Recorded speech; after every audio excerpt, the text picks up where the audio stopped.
This is the broadcast from City Hall, the home of the Greater London Authority. Please stand by.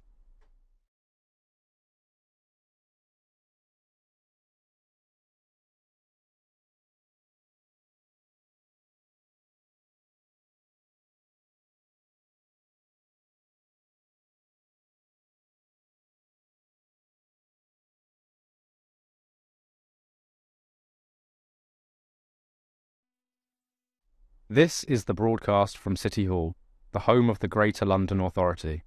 Please stand by.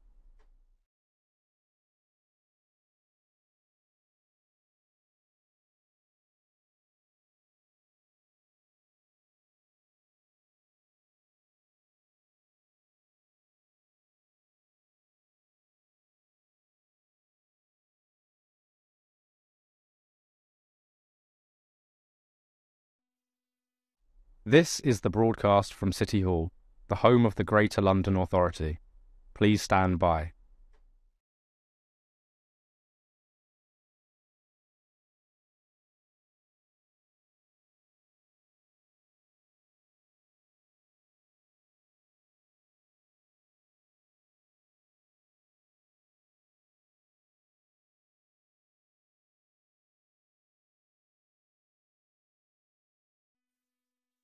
This is the broadcast from City Hall, the home of the Greater London Authority. Please stand by.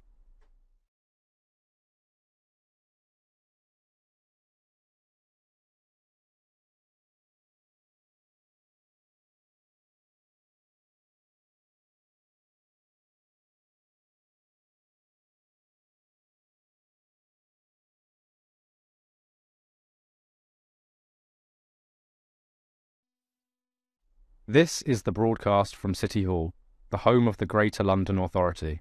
Please stand by.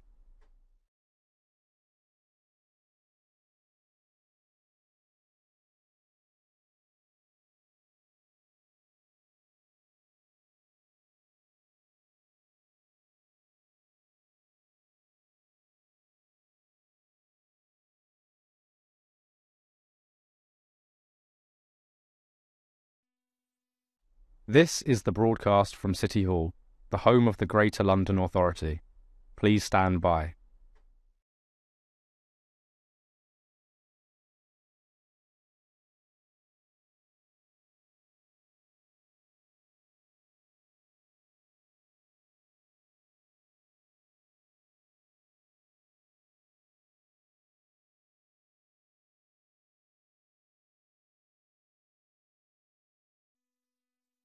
This is the broadcast from City Hall, the home of the Greater London Authority. Please stand by.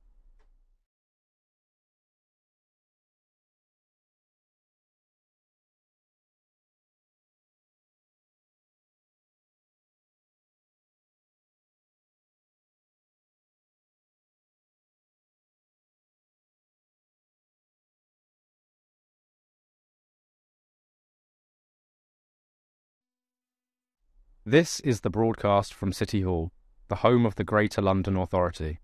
Please stand by.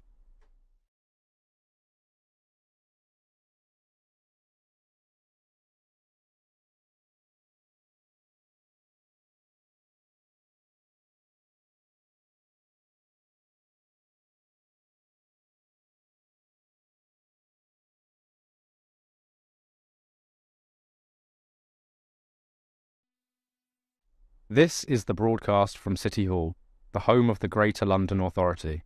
Please stand by.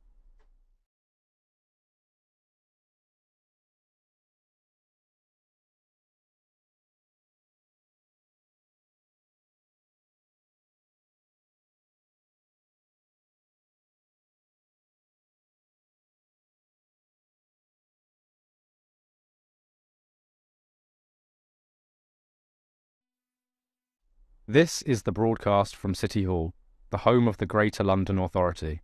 Please stand by.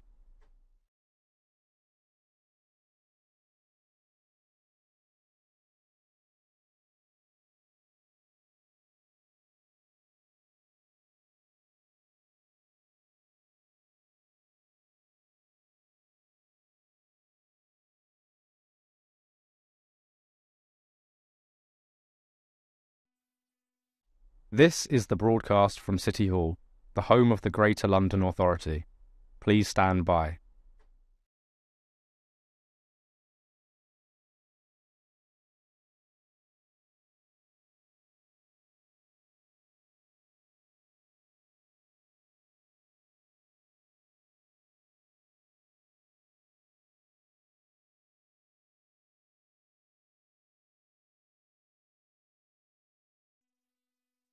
This is the broadcast from City Hall, the home of the Greater London Authority. Please stand by.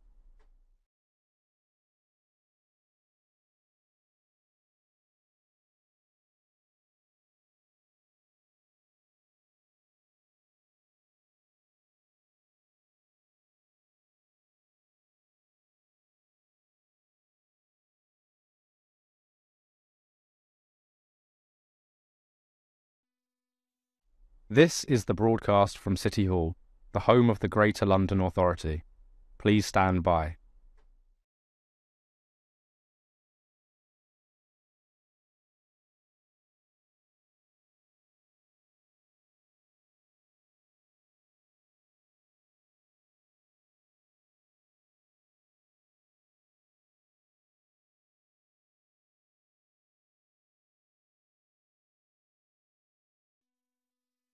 This is the broadcast from City Hall, the home of the Greater London Authority. Please stand by.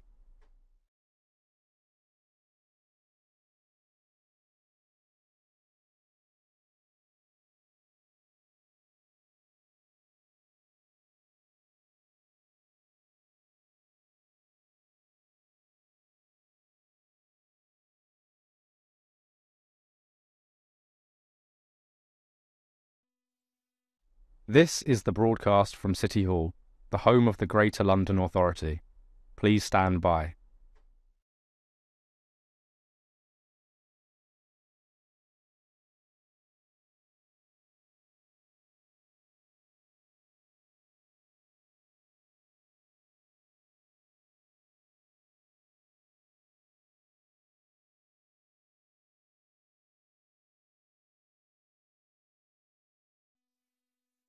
This is the broadcast from City Hall, the home of the Greater London Authority. Please stand by.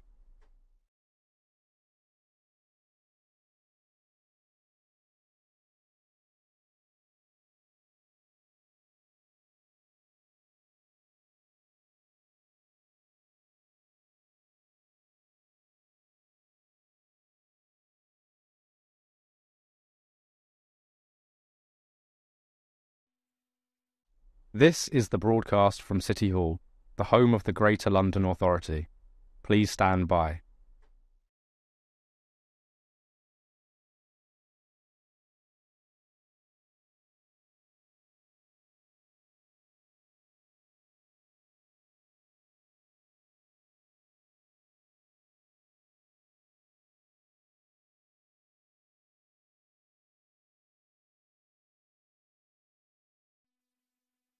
This is the broadcast from City Hall, the home of the Greater London Authority. Please stand by.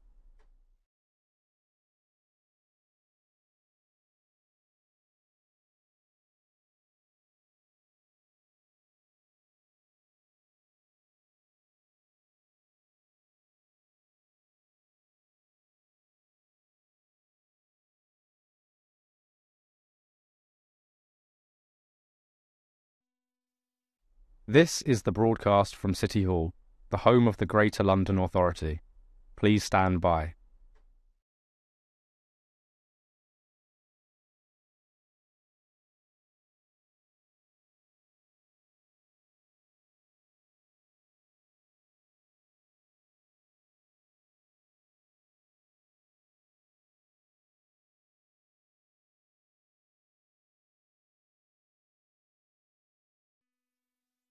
This is the broadcast from City Hall, the home of the Greater London Authority.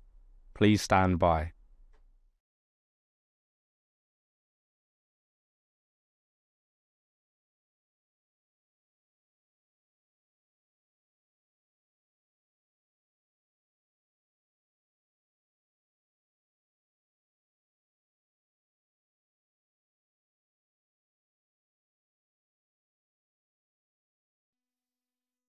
This is the broadcast from City Hall, the home of the Greater London Authority.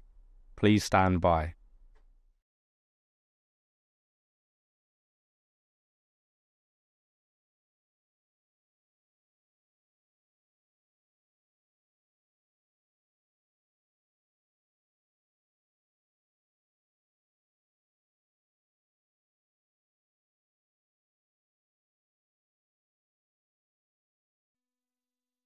This is the broadcast from City Hall, the home of the Greater London Authority.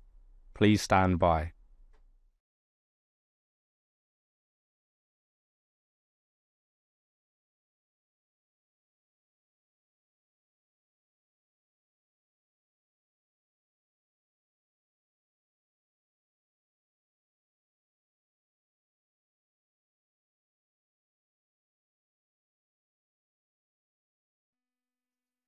This is the broadcast from City Hall, the home of the Greater London Authority.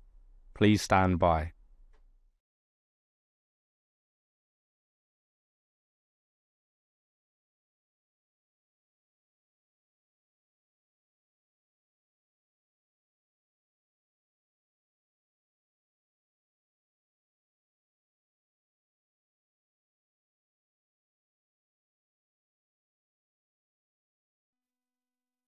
This is the broadcast from City Hall, the home of the Greater London Authority.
Tag Assembly Fire for this meeting. Can I ask our clerk, Diane Richards, to confirm any apologies for today's meeting? Thank you, Chair. No apologies for absence have been received today. Thank you. Can we note the list of offices held by Assembly members? Can I also ask members if they have any disclosable pecuniary interests in specific listed items on the agenda? No. Great, thank you. Chair, can we confirm, it's written there, can we confirm the minutes of the meeting held on 27th of February 2024? Thank you. And can we note the completed, closed and outstanding actions arising from previous meetings of the committee and the additional correspondence sent and received? Noted. Thank you. And can we note the action taken by the former chair under delegated authority in consultation with the party group leads, namely to agree the committee's report on London's resilience? Thank you. Now we can move on to our main item, a discussion on the London Fire Brigade summer readiness. For this item, we will have 3 separate panels, and I'm going to welcome our first panel. They are online, who will be providing an international perspective on preparations and experiences of dealing with wildfires. We are still waiting for one guest, Luis Rincon, who's the Inspector of Operations in the Madrid Fire Brigade. And we are also waiting for Mark Castle now, who is the Woodland Fire Incident Commander, the Catalan Fire and Rescue Service. But we are joined by Mikko Salstamoinen, who's the Chairman and from the Commission for Extrication and New Technology, the International Association of Fire and Rescue Services. And we are also joined by Petri Litzinen, who is the Executive Fire Officer for the East Uusimaa Rescue Service. So welcome. Thank you very much for joining us. If we are joined later by our 2 other guests, I'm sure we'll be able to bring them in within the conversation. But thank you so much. I'm going to start off with the first question, and then other Assembly members will be joining in. We have to finish at the end of this hour, so we will be trying to keep our questions as brief as we can, as well as the answers if possible. So firstly, to both of you, could you tell us how your fire brigades are organised and respond to wildfires? Do you want to go first, Mikko? Thank you. I'm working in the fire officer in the rescue department of South Karelia. I could say that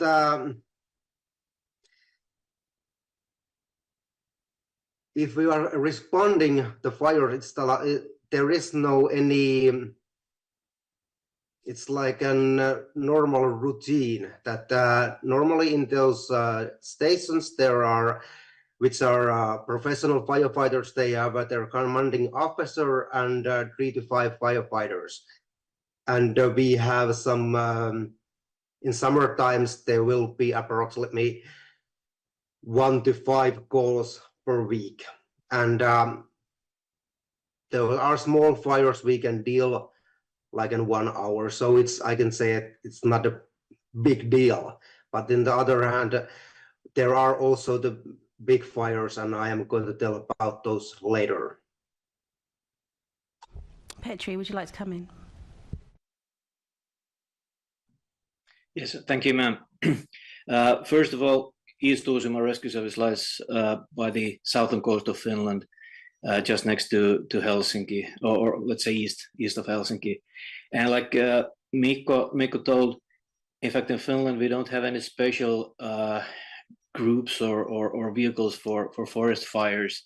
All the fire trucks are more or less like multi-purpose trucks to be used on all kind of desk fires, traffic accidents, forest fires, and also the equipment is it's the same. Like the size of the hose is the same used in normal fires and forest fires. We don't have those like small 1-inch hoses that are mostly used in for example, Southern Europe. And then maybe another interesting thing is that we have a very, very dense and effective volunteer fire brigade system in Finland, and they are very much involved in all kind of tasks and accidents throughout the country. So that is somehow a strength and like a very positive side with the Finnish rescue service that we rely very much on the volunteer fire services too. We're just joined by another guest. I'm sorry, we I think it's Luis. Is that right? Yeah, brilliant, excellent. Please go ahead. You're very welcome to come in, contribute. The first question that we asked is, could you tell us how your fire brigades are organised to respond to wildfires? Yeah. In the Madrid Regional Fire Service, RIA, it was born something like 60 years ago as a fire department for fighting wildfires. So it's not the usual urban fire department which wants just now fight against the wildfire, but it was not just for wildfires.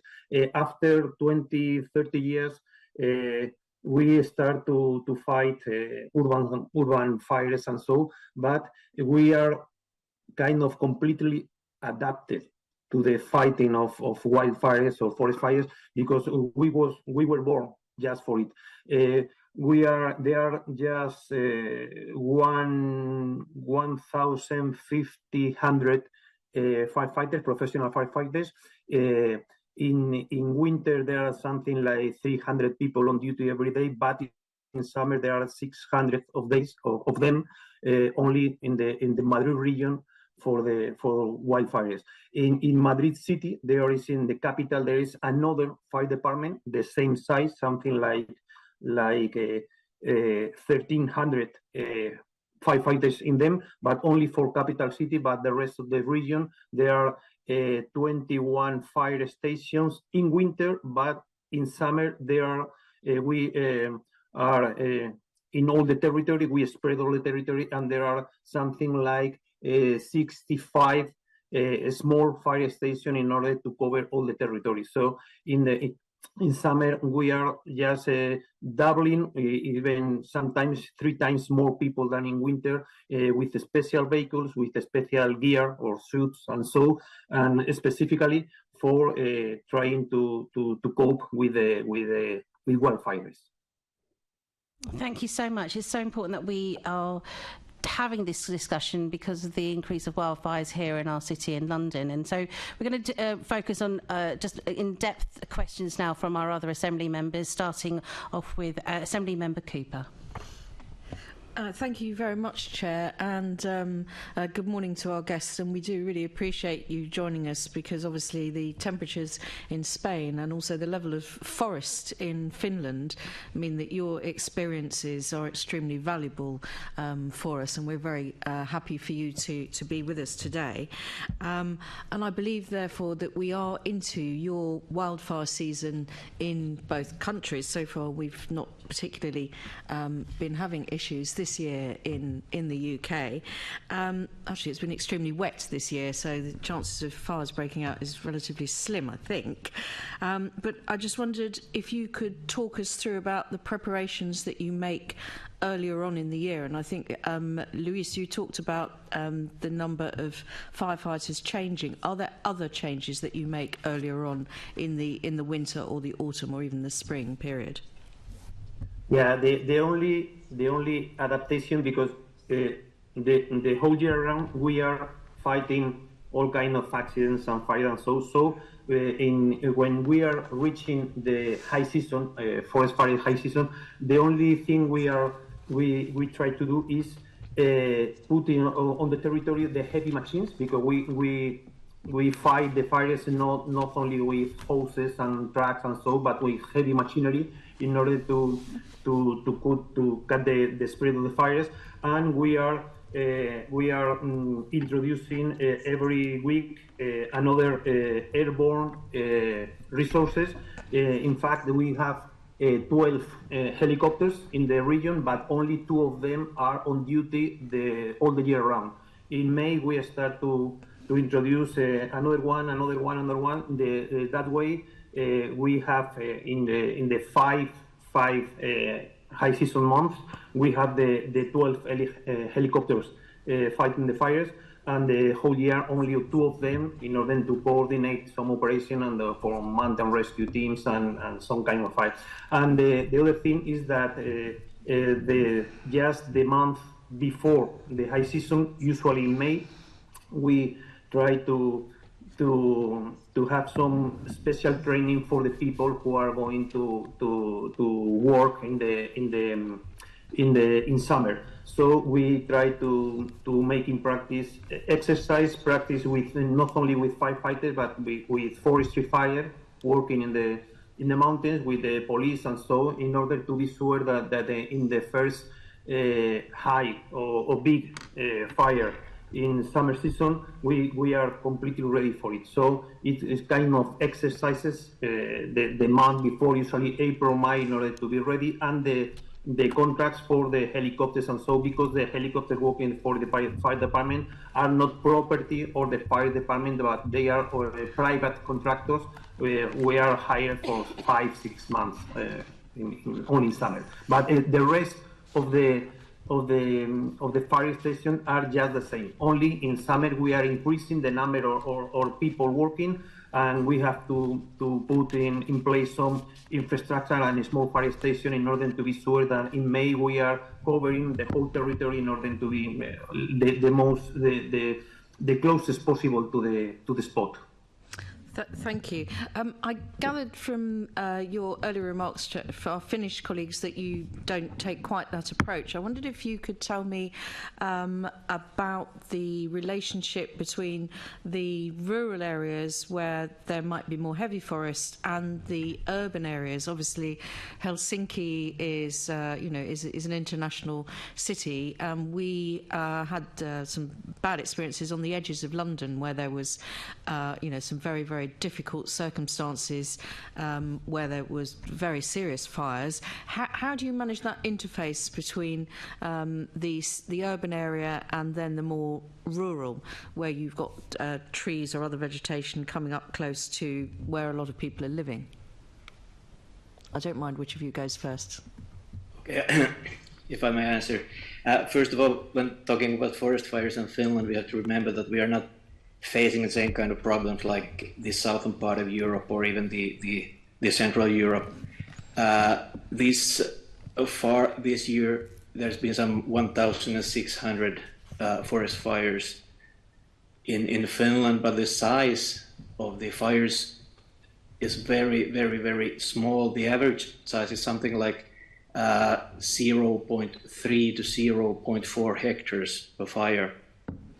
So it's the fires are very small, and if you go back in the history, the biggest fire since the early 70s was back in July 2021, when there was a fire of 227 hectares.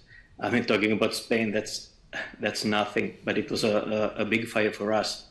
But then to your question. Between the fires between rural areas and the cities. So, like we told earlier, we don't have any special troops for forest fires like in what we heard in Spain. It's the same people, same firefighters the year round, the same amount of firefighters all the time, and of course. In bigger cities, there ain't that much forest. If you're talking about Helsinki, the capital, they don't have almost any forest. Some parks maybe, so they don't even in fact know what a forest fire is. In our area where I'm working, east of Helsinki, we have some 100,000 inhabitants in the area. There is forest, yes, but let's say the forest is not the same kind of a forest like in maybe the central part of the country or even northern part of Finland. And I have to admit we don't struggle with the forest fires because, as I told earlier, the average size of forest fire is very small, so they don't get to be that big. So of course there ain't that much problems either. So I'm very interested in this huge disparity, though, between normally below a hectare and 227 hectares in 2021. Would you put this down to climate change, and are you starting to think about preparations for how you deal with these much larger forest fires? Yes, of course, we are talking about the climate change all the time, and but first of all, we have to remember that Finland is a country that's covered, the whole country is covered with snow for almost 6 months. So the forest fires only occur between May and August, 4 months. And maybe the last years, maybe we could say that May has been very dry and windy, and the winds has increased from year to year, and that's of course a thing that's not good for the forest fires. But otherwise, yes, there's a lot of research made about the climate change and the weather and the temperature, winds and everything, and I believe in maybe, let's say, after 10 or 15 years, we might face the same problem like in southern part of Europe, and the fires might be bigger and might spread a bit easier due to dryness, temperature, high temperature, winds, etc.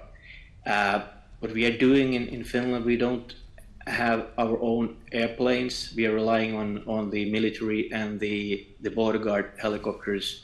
As far they have been enough, but then we have the rescEU capacity, and the closest one, the air tractors, 4 of them are in our western neighbor Sweden. So the distance is quite short from Sweden to get them to Finland if needed. So you get some extra help there. Thank you. Luis, if I could come back to you, the same question about fires on the edges of Madrid.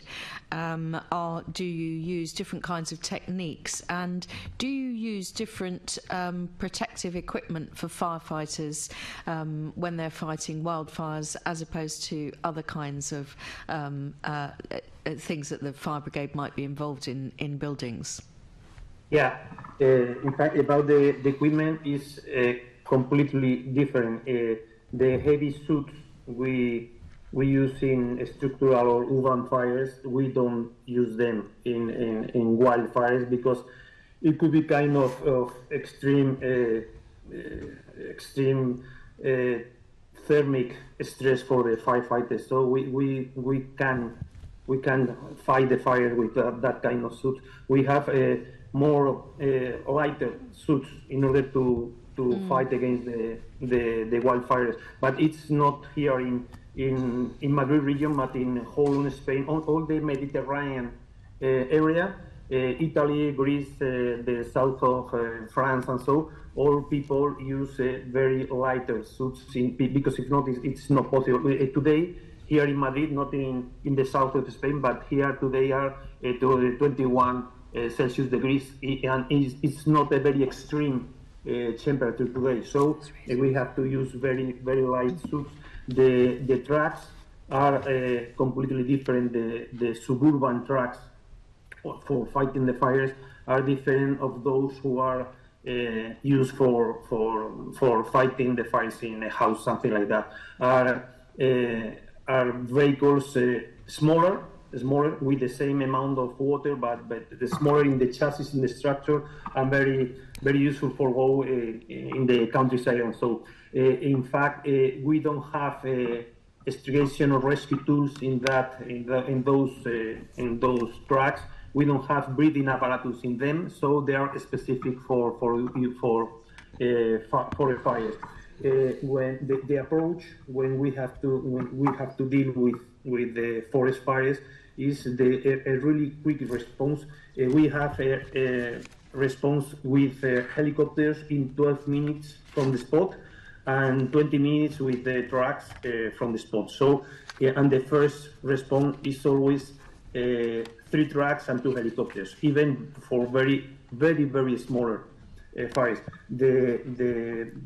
We try to avoid the fire to grow too much because there is a point where the fire have some extension. You can deal with them and you have to start fighting for the next 2 or 3 or 4 days. So we have to give a quick response. In fact, here in Spain, the statistic is that every wildfire under 1 hectare is what we say then a small fire.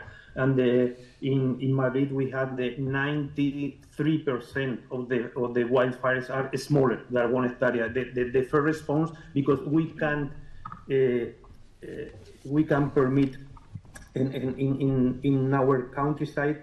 There are a lot of urbanization, a lot of small towns and medium-sized towns and cities. So every 3, 4, 5 kilometers, you have houses, you have industries, you have some kind of facilities, and our fires, we try to make them really smaller. The biggest forest fire here in Madrid was something like 3-4 years ago, and it was 3,000 hectares. In Spain, it's not a really big fire. In Spain, some forest fires are something like 20,000 hectares. So 3,000 is the biggest we have had here in Madrid, and usually the average of the forest fires in Madrid is something like 30, 40 to 100 hectares are the usual site for a big forest fire. Yesterday we have 3 of them, one of them 30, the other one 70, and very small with 2, 3, 4 or 10 hectares. So we try to attack or to fight the fires just in the first minutes. So for that we need to have the small fire stations all over the territory in order to be sure that when the fire watch tower is giving the alarm, we can attack the fire in really small minutes. And we need vehicles that can go, the trucks, all over the landscape, on the mountains, and in every single path, because if not, with the usual trucks for cities, we can get to the fire. So the approach is different. And the other thing I didn't tell you before, there is something interesting. Half of the human resources here in the fire department in winter for 7-8 months, they are working in the forestry. They are not in the fire station, but working every morning in the forestry in order to be sure that there are some of prevention tasks before the summer. So we are working in the mountains, working in the farms, working in the landscape in order to be sure that all the paths, that all the vegetation close to the cities are not growing too tall, in order to be sure that in summer we have the chance to fight the fire. Because if not, if we give all the work only for summer, only for fighting the fire when the fire starts, we can deal in a proper way with that. So in winter we try to make prevention works in the countryside in order to be sure that in summer we can work properly on the forest fires. Thank you. I mean, that's all really interesting stuff that you've all been saying. Actually, I just noticed that Miko wanted to come in as well and add something further to what we were just talking about.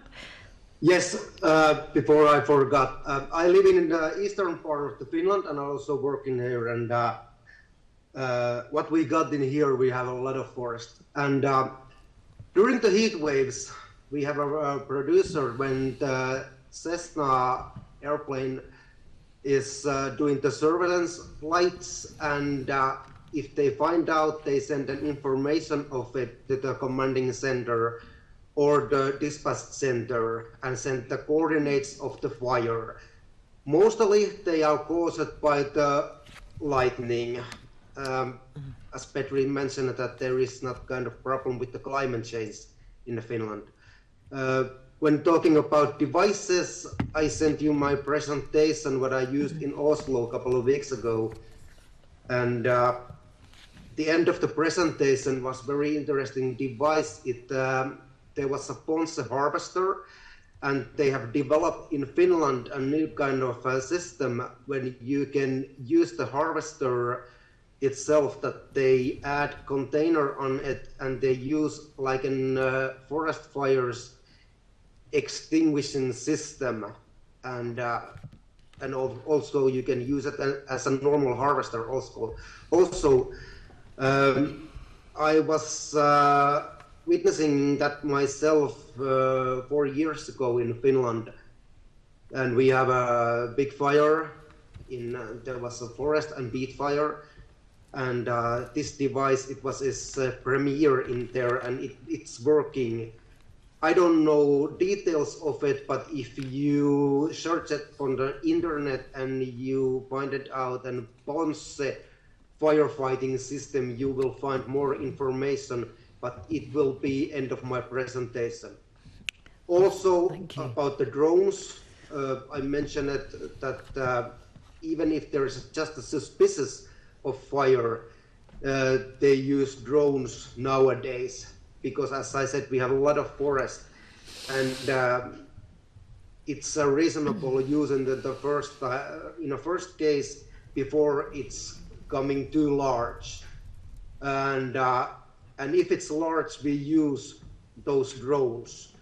And also because the technology is going forward very rapidly, you can already use drones as an extinguishing system. And I just saw when I was in a farming exhibition, they are using as the farming itself, and I noticed that it's you can use it forest fires also, but that's another story. And when you look at my presentation or use a Google, you will find some hits where you can find more information about it, about the new technology. Well, also about the CTIF itself and my Extrication and New Technology Commission. I have a person who is working with the robots, and I was trying to seek some answers from her that is there some new devices coming on, but I didn't receive any answers from her yet. Yes, that sounds very, very cutting edge. I mean, a lot of the things that you've all been referring to, and I was struck by the international collaboration that you were mentioning, but also watchtowers, preparation, clearing undergrowth in forests, having things placed in places where fires might happen. All this preparation is very interesting, and then the use of the drones and use of planes. I think that's all very, very useful information for us at this point. Thank you very much. I'm going to pass back to the chair and to the colleagues. Thank you so much. We'd just like to have a quick welcome to the students from, we'll be having 10 schools who are going to be coming here to City Hall for the FIA and Formula E Green Skills event. You may have noticed a very fancy car outside City Hall today that is happening here. I would like to extend a very warm welcome from the Fire Committee to all, and it's great to have you here, so thank you very much for coming. I hope you find this really interesting today. We've been talking to firefighters, international firefighters who are coming in to talk about wildfires, which is increasing at the moment because of very serious environmental and climate change issues that we're now facing in our own city. We're moving on to Assembly Member Hall, who's going to carry on. Thank you. Good morning, gentlemen. It's wonderful to see you, and you've been very clever. You've answered my questions before I've even asked them, so thank you for that. But one thing that I'm always concerned about the health risks, etc., to the firefighters themselves. Do you have, and I'll ask all of you, any concerns around health risks posed to firefighters when they're actually dealing with wildfires? And I take on board the different aspects of different PPE or clothing that they wear, and I can understand that completely. But is there anything else that you are concerned about with health risks around dealing with wildfires? If I start with Mikko.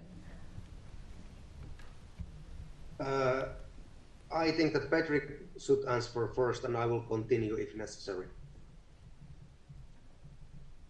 Okay, thank you. The Rescue Services Academy in Finland, they have done a lot of research about the exposure in forest fires, and like our colleague from Madrid told that there are different overalls for urban and rural fires. So it is in Finland too.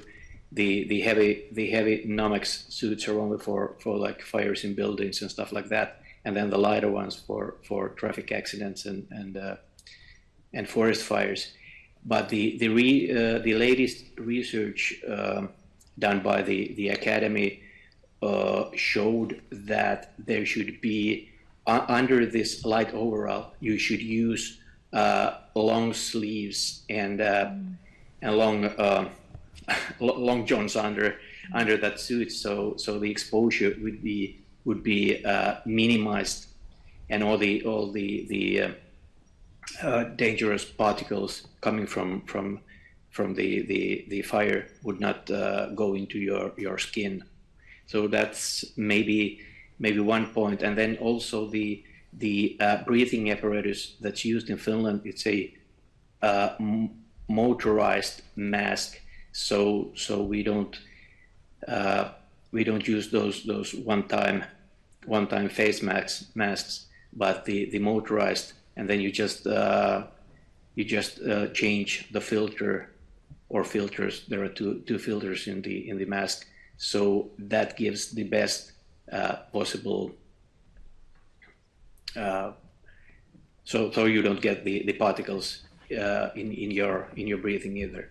So a lot of studies and research has been done, but the results and from those studies has maybe not gained all the rescue services yet. But let's hope that in the near future we will take those things in account. Thank you very much. Would anybody else like to? Yeah. And then, yes, Petri said it, but I was thinking I was going to say, and also that in addition, if we realize that we need to walk in a long path, in that case, and in any case, it's some departments use backpacks where they put enough water bottles for everybody, and also some snack bars and chocolates, and it's a common producer that we have those snack bars in our units, and not just for the forest fires, but after any other interventions. Thank you. Thank you. Any other comments? No. Okay, thank you, gentlemen. I'll hand back to you, Chair.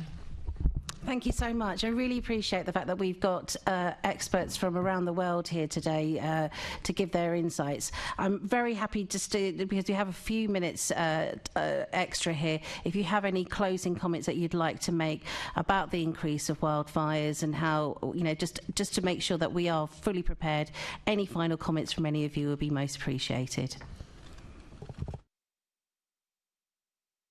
Happy to go with Mikko first, if you wish. Yeah, I don't know what to say at this point. That as I said, I'm working more with the new technology, and I'm interested about the use of drones. And as I mentioned it, the users and users are expanding all the time, and developing is going rapidly forward. And also, I'm waiting some information about the robots, and the robots are next thing what we will see, and probably also exoskeleton and use of those in forest fires. And we already had one project of it coming on CTIF, but it canceled in the last moment. So I'm looking forward in the future. Thank you. Petri, sorry. Well, in fact, like I told earlier, we are not facing big problems with forest fires in Finland, at least not yet. And to remind you that Finland, 76% of the whole area of Finland is covered with forest. That's something like 26 million hectares. That's most forest per country in Europe. And it's in fact 11% of the whole forest area in the whole Europe is in Finland, and still we don't face big problems. So let's say at least so far we have managed to do it quite well. Thank you. Okay, and Louise. Yeah, about technology and new developments. And so, in fact, for putting out the fires, we are only using water, backfire, and heavy machinery. But the new technology, drones, and so we are trying to adapt because, in fact, for the big, the problem are not the small forest fires. You can have many of them in the same day, but the problem is when one of them is out of control and you have to manage a kind of a small army with 200, 300 people and helicopters and so we are trying to put the accent in the fighting in the control of the command system, because it's the more important for us. Every single unit is able to fight the fire in a small area, but you have to be sure that all of them are working in the same way, trying to get the objectives to want them to get. So we are trying usually in software, and so in order to be sure that every single aspect of the forest firing you can control it from the command post. And the other thing when we are now implementing some technology is in the fire watching towers nowadays. Well, nowadays for the last 50 years we have been watching the fires with people, with men and women on towers watching the landscape, and now we are trying to change that system with automatic cameras and video system, and so in order to be sure that with the new cameras and in artificial intelligence we can manage the fire in the best way. But we are not. It's a plan for the next 5-6 years. So we are just now trying to research the market and so on. We are with some pilots in order to be sure what we want to get with this plan. But we are trying to change people, because people, we have a very problem with the unions, and so because people working in the mountains, it's difficult nowadays because they have to. Okay, it's funny, but they have to have a toilet, and they have to have a control of temperature and so and that in the mountains it's really difficult. So we are changing the human beings for cameras and so in order to be sure that in 5, 6, 7 years we can watching and monitoring the fires without people in a much more automatic way, and not only 14 hours a day, but day and night. That maybe in the next years it could be possible, because in the last 3, 4, 5 years the size of the forest fires is really growing, and we think that when some years ago we could manage a forest fire for 2 or 3 days with only 2 or 3 nights in the middle. But in the future, we think we are going to monitor the forest fire maybe for 1 week or 2 weeks. So we are changing the system in order to be sure that we can do it without people in the fire watching towers.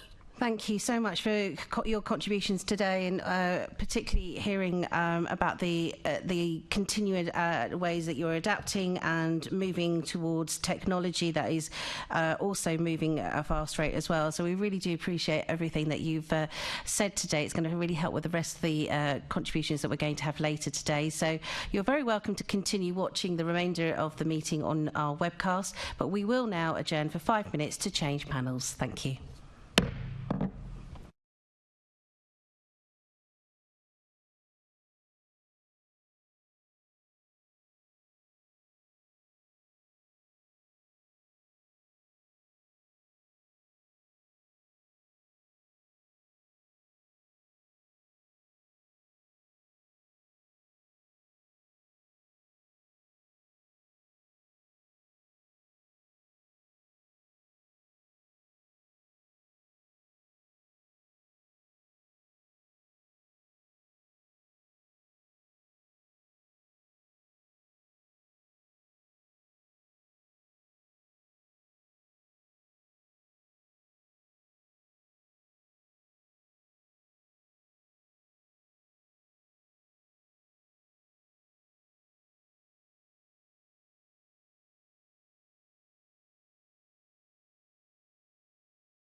Welcome back to the London Assembly's Fire Committee. We now move to our second panel of guests who will be providing perspective on national and regional efforts within the UK on dealing with wildfires. Can I welcome our guests who've joined us in the chamber today? Gareth Cook, who's the regional organiser for London and the London Fire Brigade. Chris May, who's the Group Commander, Surrey Fire and Rescue Service. Marley Holland, who's the Rural Affairs Officer for the Surrey Fire Rescue Service, and Matthew Oakley, who's the National Tactical Advisor for Wildfire Surrey Fire Rescue Service. Now, before the discussion begins, can I remind guests and members to position microphones so that you can be heard clearly in the chamber and on the webcast, moving it closer to you by picking it up by the base if required and not the neck. Thank you very much. Now, my first question is going to be on policy and guidance, and it would be great if Chris could kick us off with this, if that's possible. How do you use the existing national guidance in your efforts to address and prepare for wildfires? Yeah, what I'd actually like to do is give it to Matt as the national lead. You know, if there's anyone who feels that they would prefer to answer the question, we're totally happy with that. That's absolutely fine. Worries. Thank you. Yeah, so from a national point of view, I sit on the NFC National Framework for National Resilience for Wildfires. So my role sits where I feed into what's going on nationally in the arrangements, deal with that on a national basis, and then feed any learning points from there back into Surrey Fire and Rescue Service on a regional level. So in terms of wildfires, it's kind of it's not an exact science. We understand that there's many parts to play in it, but what we're trying to do framework-wise is make sure that all those national assets, that all those national points that we discuss are either appropriate to regional work or not, if that makes sense. And I'll give you a prime example. London's wildfire risk will be very different to Surrey. Surrey's is very different to Northumberland. So we can take the generic framework of wildfire and the tactics that are available to adopt, but we've got to make it very specific to each region. Otherwise it's inappropriate, because each fire and rescue service has different appliances, different knowledge, different understanding. So that's generally how we frame it all together. You know, my background's been 20 years where I understood the risk a very long time ago through international travel and working abroad. And bringing that knowledge back to the table sort of helps catapult it forward. And it's that international knowledge that we have. So you've worked with some colleagues from abroad. That I think Mark was one of the colleagues. That's right. So Mark, I know from a long time ago. We've sat in the same lectures. We've listened to the same speakers. We've had the same light bulb moment where actually, and we've seen where fire and rescue, and the key thing here is land management and weather. All three of those are all coming together at a rate of knots that's going to be quite devastating. You know, we wouldn't think it this year, but we take the weather out of the mix. You know, we're having extreme weather. Well, extreme weather creates more vegetation. More vegetation is more fuel. When we do have dry weather, we're now in a position of uncontrolled fires. So we're not saying all fires are bad, but actually the uncontrolled ones are what puts people, property, life, firefighters all at risk. Would anyone else like to come in? Okay, well, if you wish, Matthew, you can extend on this, because I would like to know about the NFCC's guidance and it identifies continuing a business as usual service alongside major wildfire incidents as a key challenge. How has the Surrey FRS approached this challenge? So again, this has been a discussion point for a very long time. About 10 years ago, there was a paper written to create a wildfire officer role, a full-time role. One of the things that was very prevalent is fire and rescue can't solve this problem on its own. And there just won't be enough resources. It's just not possible, because they do take an abnormal high amount of resources to deal with, disproportionately to any other fires. So way back, it was decided that we understood from speaking with South African colleagues that land management and engaging with stakeholders is key. We all know the regular areas of high risk based on satellite imagery, based on vegetation type, based on historical fires that we can call upon. So by engaging with those people and taking a risk management plan, we can find out where these high risk places and start to log them. So when we start getting repeat fires, we already know the stakeholders, the people that own the land, what the risks are, what the infrastructure is around those places, and started to apply that into firefighting. So it sits on our mobile data systems where, should we know this fire is occurring, we've already got a rough plan in place as to know where the life and infrastructure is, which is our legal responsibility. So we know that when a fire is developing, we take my knowledge as a TAC advisor, which is looking at the topography, the weather, the moisture levels that are out there, applying that to the vegetation and knowing where that fire is going. And that's the scientific part. We can predict that quite accurately, but it's what you do when you know the fire's going somewhere. What do we do when it gets there? Do you feel like, Chris, you can contribute any further to that? So going back to 2022, which obviously the year we had a fair few fires, we did a 10-point plan in Surrey to address things along the lines of welfare for crews, PPE, equipment, etc. And off the back of the advice that Matt was giving us, that obviously changed our tactics. For example, subject matter advisors, which are probably a lesser level than Matthew, we would take them on board. So we had 5 in the beginning, we're now up to 12. And again, they're mobilised as specialist advisors to help our teams on the ground, and they can tell, using the weather forecasting, the vegetation, wind direction, they can give a tactical plan, which means that we're keeping our crews as safe as possible while still dealing with the fire. And again, the addition of tactics, you've heard from colleagues abroad, etc. It isn't all about putting water now on fires. It's, where can we stop it? Where's a good place to stop it? The amount of vegetation, the burn areas, where's it going, what things have we got to protect, etc.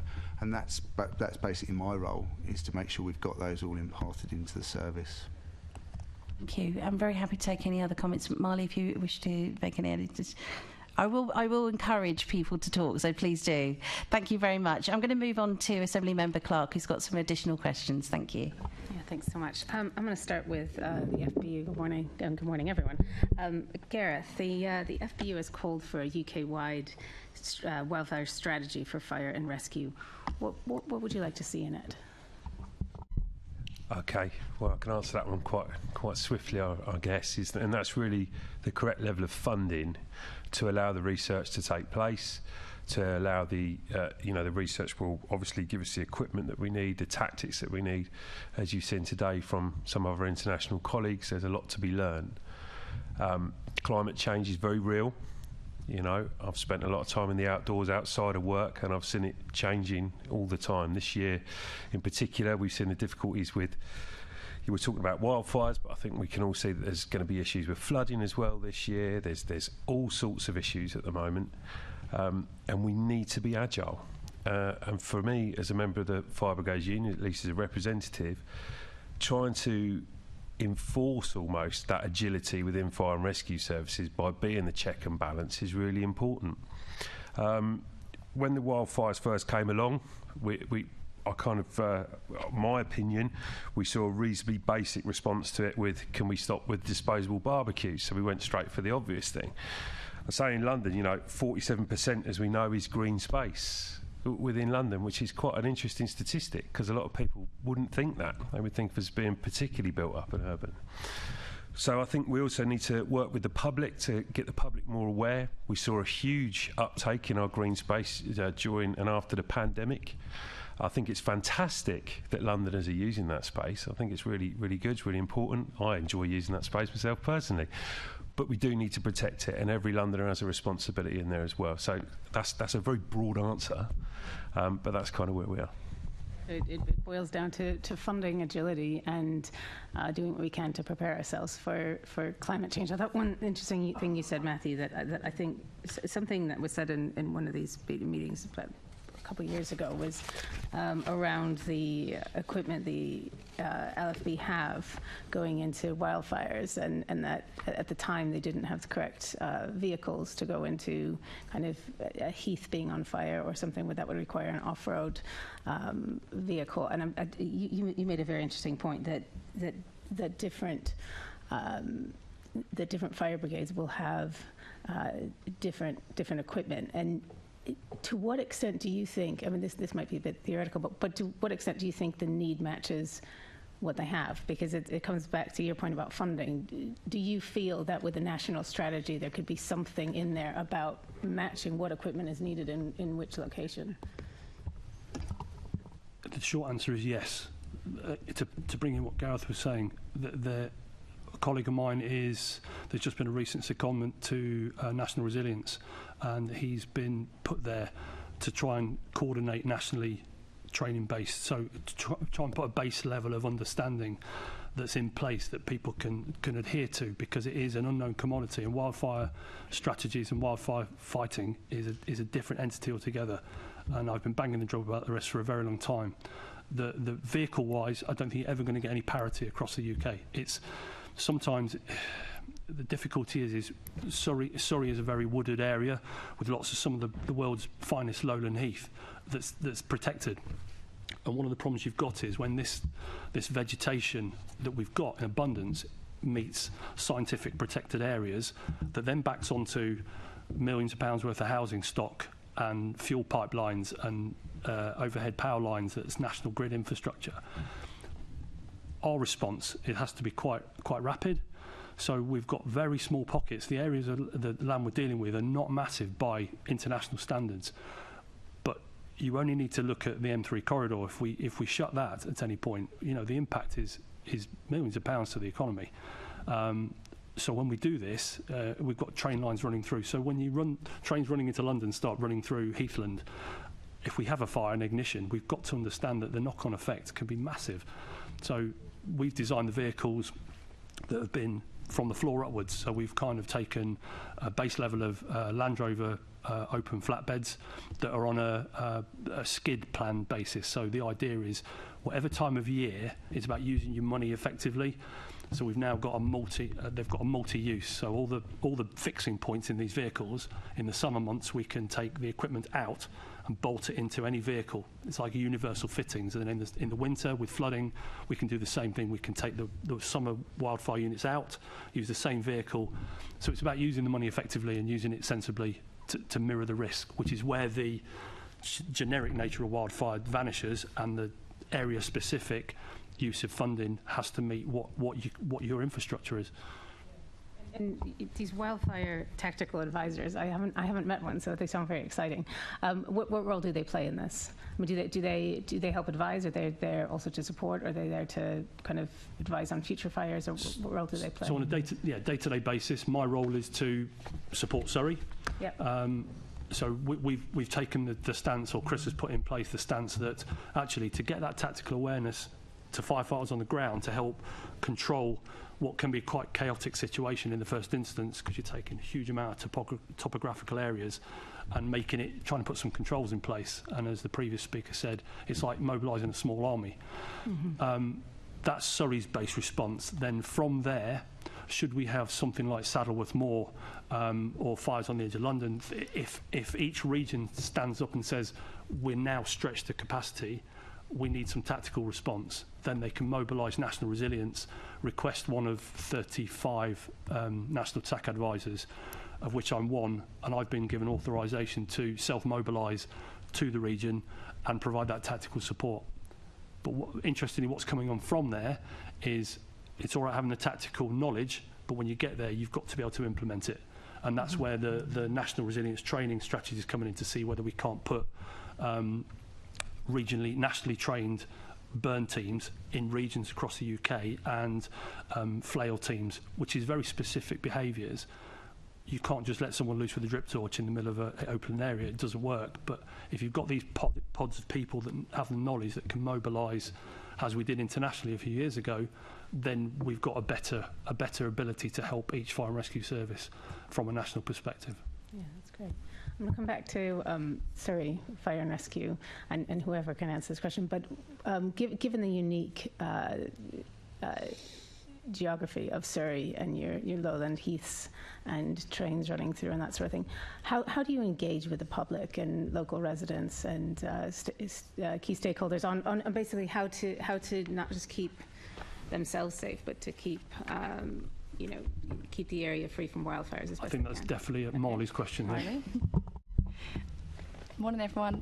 So within my role at Surrey, I engage with various stakeholders, including land managers and of course members of the public.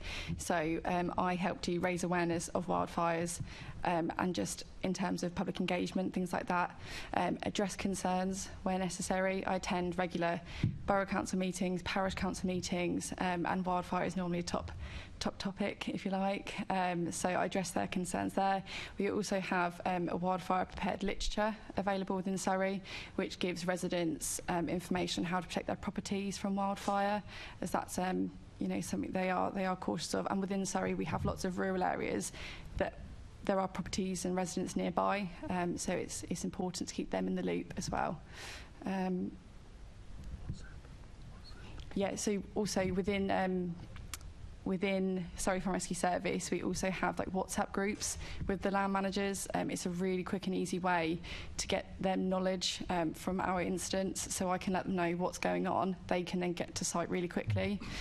Matt was talking about, preparing for wildfires and things like that. Within the crews, we encourage familiarisation visits across the sites.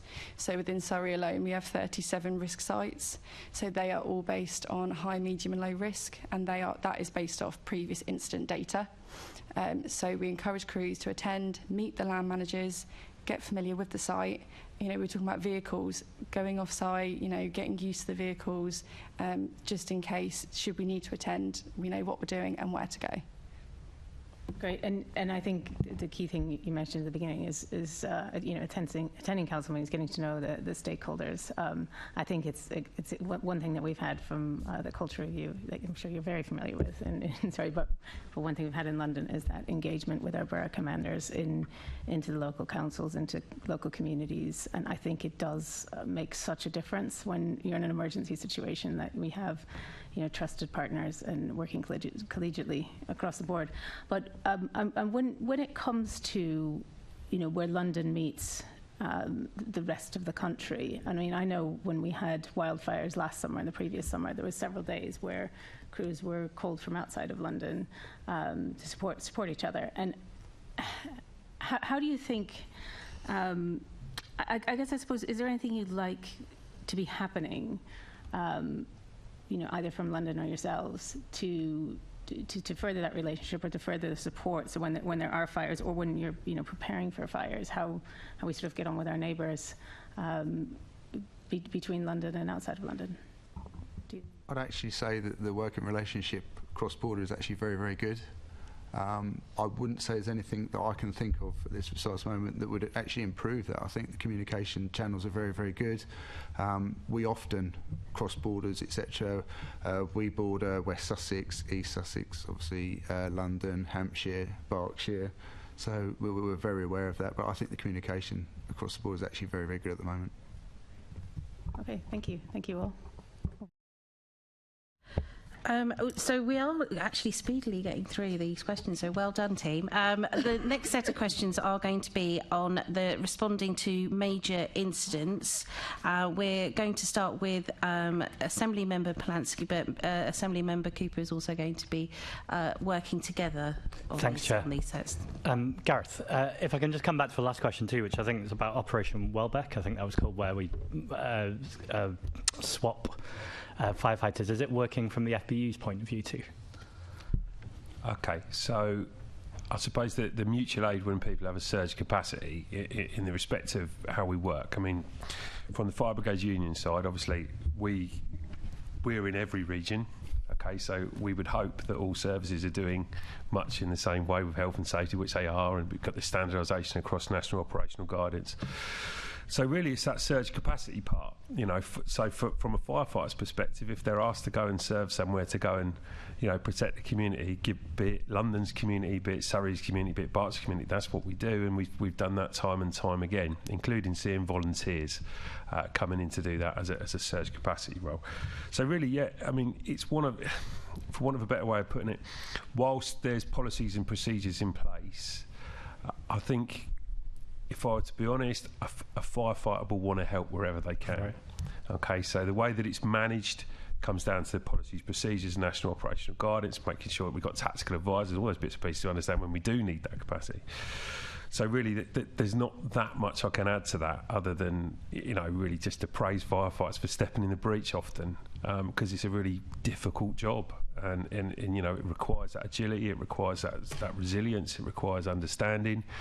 It's not just firefighters that are stepping out into wildfire within their own regions, it's those that are supporting them, and those back in the regions that are supporting them to go and do it.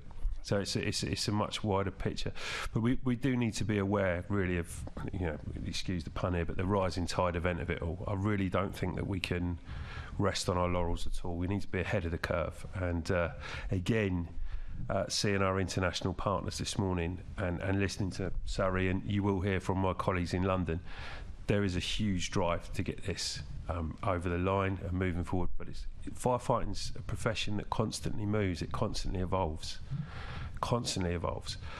So we're responding to climate change, but like I say, we need everybody to work with us, including the Assembly, you know, in terms of making sure that the message is out, the message is clear, the public understand their responsibility to it, the community understand their responsibility to it. So that's heard loud and clear, thank you.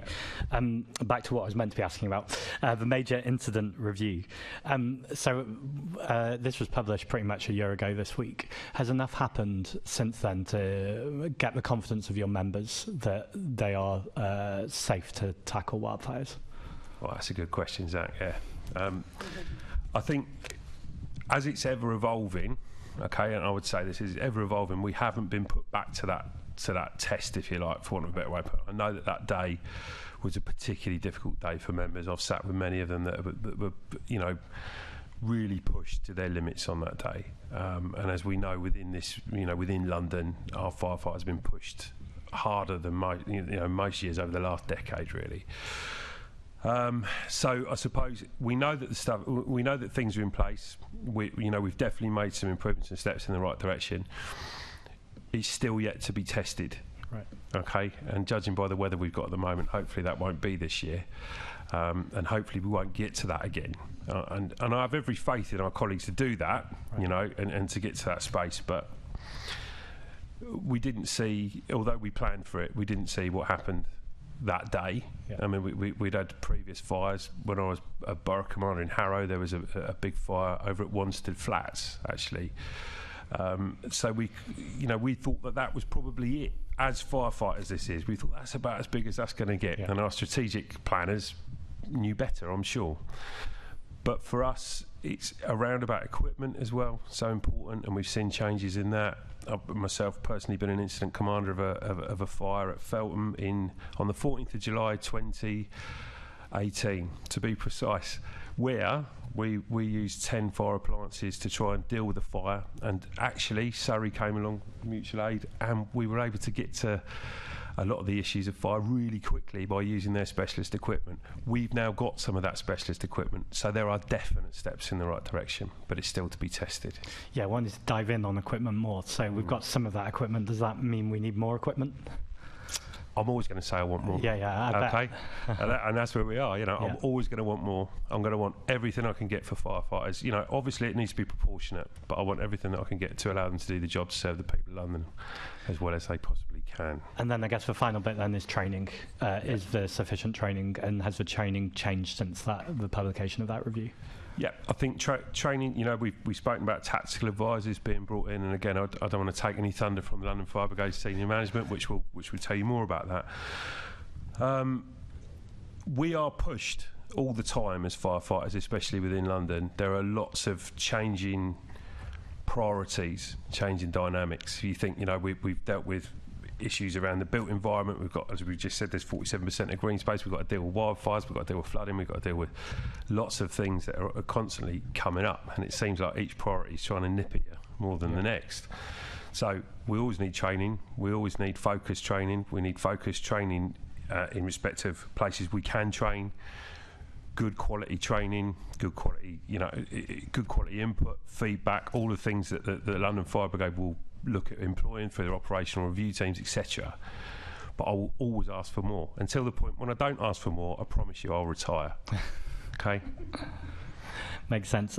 Final question. So we talked about the emerging risks, and we heard it very clearly from international colleagues. In fact, I think the chair said something about, is it climate change? And they were like, well, of course it is. Do you think the public are sufficiently aware of that? And if not, do you think there's more of the Assembly, the Mayor, the Fire Brigade could be doing around awareness? I think it's very easy, like personal opinion, okay? I think it's very easy to live within your bubble.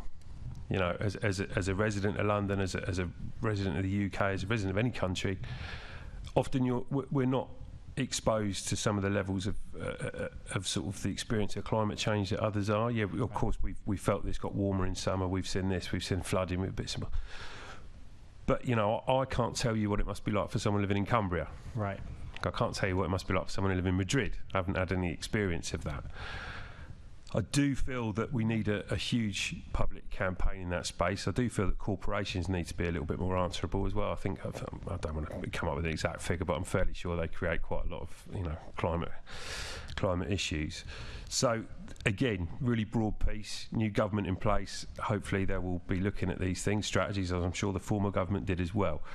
But yeah, of course, I think there's much more we can do within London Assembly, and I think the London Fire Brigade do a good job. The Fire Brigades Union do an excellent job of trying to communicate it, but it still needs to be received. Really helpful, thank you. Yeah. Thanks, Chair. Assembly Member Cooper. Hi. Just wondered if I could come back to the issue of training and whether or not there is any learning, because you were talking about London firefighters. Got a lot of people from Surrey sitting next to you. Is there any learning from, for example, Surrey or other brigades that would be useful for London? Because we have got these areas that you just referred to, like Wanstead Flats, that might be similar to the Heaths in Surrey. Is there any learning that we can read across? Yeah, so fortunately we're already doing that working. So, for example, there's a South East Wildfire Group that London are now part of. They recently joined. So again, that's that sharing, that regular interaction of saying, what's the latest tactics, discussing what's happened, case studies of incidents that have happened in the past, and again, how would we address those now? With the equipment and obviously the tactics that we talked about. Just makes sense, doesn't it? Of course it does. So that everyone's on the same page, and if there's a learning that's good in Surrey Heath, that it is probably going to work in Wanstead Flats. What do you think in terms of you referred to the surge capacity and being able to bring people in when there's a big fire? I've got the control centre is in my constituency in Merton, and obviously when we had the situation in the summer of 2022, they did surge capacity there, but that was actually by off-duty staff who saw what was happening and went into work. And I've spoken to people there privately and actually thanked them because they didn't have to. They weren't actually asked to come in. They just realised. And of course, if you watch the speeded up replay of what happened on the incident board, it's astonishing. I can't even remember the number of calls that they took. It was just unbelievable. Is there more that we need to do in terms of having that surge capacity, training for staff in dealing with that sort of incident? Because obviously, if you've got a major wildfire, you are going to get a lot of calls from the public. Well, at least I'd hope you'd get a lot of calls from the public about it. Is there anything that can be done, improvements? Yes. Go on. I think we can unpack that a little bit more, can we? Yeah, of course there is, and again, we learn from every incident. We need to debrief. And before we go any further, I think what you've highlighted there is what I was trying to say to Assembly Member Polanski about, we're all aware of it. We're all aware of this, but firefighters, control staff, step up and turn up, even when they're not asked to. Yeah. They'll see what happens, they'll see it on the news, and they will report to work. It happened in 7/7. It happens at most incidents we have. So firstly, I think for everyone, especially here now, how you can't be proud of that service to London and nationally as well, because I know they'll do that in Surrey. I've absolutely no doubt whatsoever. Shows that public spirit and the dedication every day.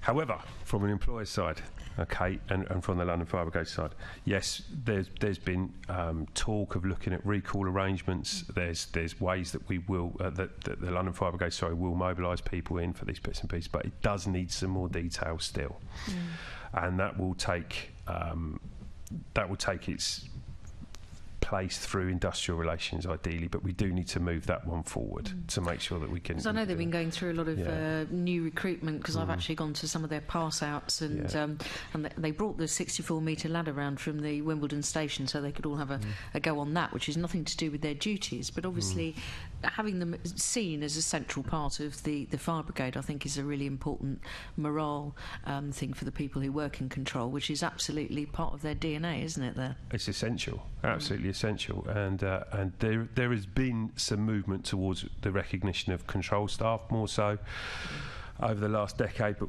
we have some movement forward still. Can I just ask, Assemblyman, did you manage to get up on the 64-metre TL at all? Were you there? I didn't on that occasion, because I didn't want to interfere with the new recruits, but I'd already been on it. Have you? Well, it is situated in my constituency, so I'd popped along to see the borough commander, and he'd said, "Go on then." And I said, "Oh, I need to get off to a meeting. It was here." And he said, "Go on then." And I said, "All right then." And I sent a message to everyone, including the picture of me on the extended ladder, and several of them, when I turned up at the meeting, said, "No, we're not going to." I'll send you the pictures later. It was fantastic. I got to see the whole of Wimbledon, which of course is full of tennis at the moment, from the ladder, because it was in the yard at the Wimbledon fire station. And if you've not done it yet, I'm recommending it to everyone. It's great fun. Matthew, you wanted to come in on the issue of training or the control centre? Control centre. So in 2022, just to put some perspective in that on what Surrey's done, I was in the control room when we had that busy period and watched how much work was going on. So the beauty of the tactical role is you start to see, and my role in fire investigation, you hear all the control information that's coming in, you see what the operational staff are struggling with and where they're trying to get to, and you also see what the command structure is trying to achieve. So you sit in a quite privileged position when you see all this unfolding. What we found during high demand period in control was a lot of it that came down to public expectation. We may have had 5 or 6 big fires on the go at the same time, but hundreds of calls coming in for the same incidents. So, and the control staff are limited. They haven't got visual eyes on what they're sending to. They're just taking audible information. So when you've got a large geographical area, potentially they may be dealing with a secondary fire, which has to have the same frontline response. So off the back of that, we've tried to tag in the drone use when we get to incidents early. They're on the initial attendance, that then we can then dial that video footage straight into the control room. So they can have a visual eyes on of what that fire's doing. Teamed up with that, the idea is in during spate conditions, we can ask the duty senior officer that we embed somebody from operations, either one of the tactical advisors, to go and work out of the control room. So what you're doing is you're providing the tactical knowledge of a wildfire to the audible knowledge that control are getting in there with the spatial awareness. So when they go, this is the location of this fire, this is one we already know about, therefore we can say this is part of the same incident. So we can help manage the control room's deployment, which then frees up resources, put some perspective in what they're doing. But on the same breath, we also use 999i, which is a function. So when people call into the control room, having someone with the operational knowledge can go, can we commandeer your phone? They can take video footage of what it is. We can eyes on from what they're seeing and know whether it corresponds with an incident that's already occurring. And then what we do is then go, that incident's going on, this is public expectation. We link in with Marley and her role, and then we start to put boards out around the incident scene saying, we know of this incident, this is an ongoing, fire and rescue are aware, and we'll maybe have myself who'll go and work out of that area for a few days while we've still got a smouldering ignition. And that acts as one, as a deterrent, 2, as a point of contact for the public, which means that actually we're not phoning control rooms and we're not deploying unnecessary fire appliances, which means that once the operational phase is starting to diminish, we're now in the public expectation phase that we start to manage quite effectively. So that links in with the control staff. I did notice actually on my last visit, because I get to go there quite often because it is in my constituency, that they were using video feed on the big screens that they've also implemented since my very first visit back in 2016. So that would presumably be very useful to use those the video feeds during the course of a large fire, because then they can look at it. And because yes, I mean, how would a member of the public who's looking at part of Wanstead Flats know that it's being dealt with in another part of Wanstead Flats? Because you're not going to go and drive through the middle of a fire unless you're well, why would you do that? I mean, members of the public just wouldn't, would you? Gareth, can I come back to you? I want to ask about PPE. I have asked Dave Sheck, I've asked Gareth Beaton, I've asked about this several times before, and we just had the opportunity to speak to people from Spain and Finland about PPE, and Luis Rincon from Madrid clearly said, no, it's a completely different set of lightweight PPE that's used, because you can't use the heavy kit. Has that now been sorted? Because I was talking about lightweight and I think also wickable, so that you don't end up absolutely boiling and covered in sweat, PPE for London firefighters, and are we getting it right for women firefighters as well? Right, that's a good question. And I've got a briefing sheet on my phone which tells me whether or not that is there, because I don't know off the top of my head. Apologies, but I will be honest. Do you think that's something that you would be able to come back to us on then? For sure. 'Cause if you can't Absolutely. answer during the meeting, then we're very happy to take the detail afterwards. Absolutely. If you're happy with that, Assembly members, I will do just that. Because as long as otherwise, it's not more private, highly confidential and secret. If someone's given it to me, it won't be. Oh, okay. Right, fair enough. So at the moment, you're not aware of any feedback from women firefighters about the nature of any new PPE? So I think it's really important that we do acknowledge that there are differences. Bear with me, Assembly Member Cooper, I'm going to have an answer for you. Just bear with me, all right? Thank you. And if I can come back to Surrey, and I'm going to leave you to choose between you who might want to answer this. How has the experience of dealing with the wildfires in the summer of 2022 changed your approach to the cross-border support arrangements within the LFB? I mean, I just touched on the sort of the mutual support around training. Are there any other changes in terms of cross-border activity on the actual day of a fire, for example? I don't think there's any change. Again, it is that communication, keeping that communication channel open, understanding, and again with the South East Wildfire Group, the understanding of what each county has to offer another county or LFB, etc. So that understanding is paramount. And I think we're getting around that very, very slowly, but definitely it's moving in the right direction. So you feel comfortable about working with the LFB? I'll just get Always Gareth, have done. get Gareth to close his ears just while you answer that question. No, always have done, because as we said, Surrey obviously does go onto London's ground, London comes into Surrey. So yeah, I don't see an issue with that at all. Not at all. Okay. And from your point of view, Matthew, would that be the case as well? You would see it from a sort of national perspective that mutual support is taking place? Yeah, the mutual support is very good. And the thing that, moving on, we talked about what we can improve nationally is understanding, having the tactical awareness in place, having all the resources in place, but it will come down to firefighters having the regular awareness of wildfire tactics. They are so different and they are so dangerous when they go wrong that you need to be mindful. Worldwide, there are more firefighters killed in wildfire scenarios than any other fire situation. In the US alone, in the last century, it's been close to 1,000. There's a lot of people, and we're very fortunate that we're moving on at a rate of knots nationally, that we're trying to prevent that. Hence why the PPE.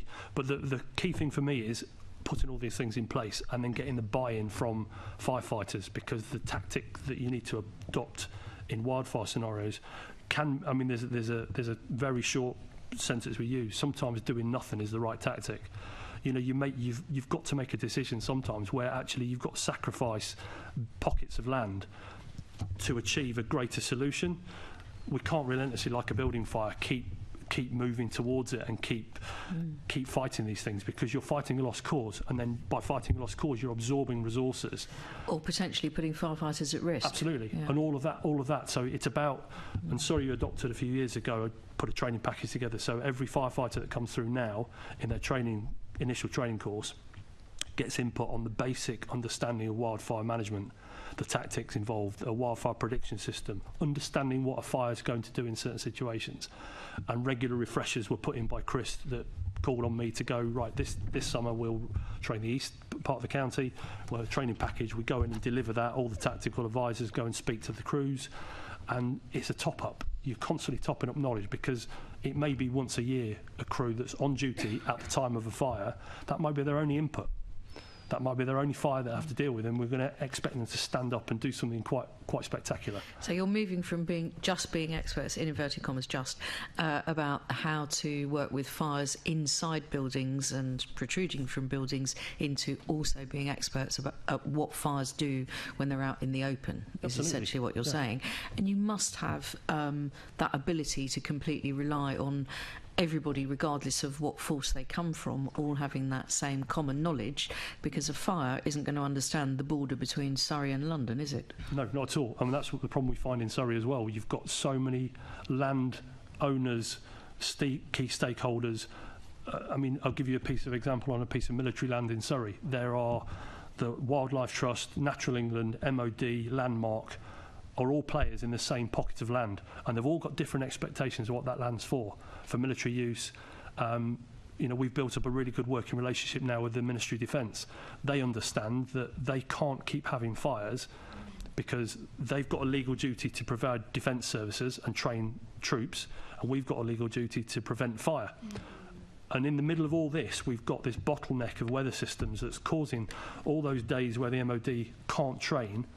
They've got a backlog of troops that need training. So at some point, things have to change. So the discussion we've had was, well, surely there's a piece of work where when you're planning training on a high-risk amber, high wildfire risk day, that maybe we start putting a fire officer into the command structure with the MOD.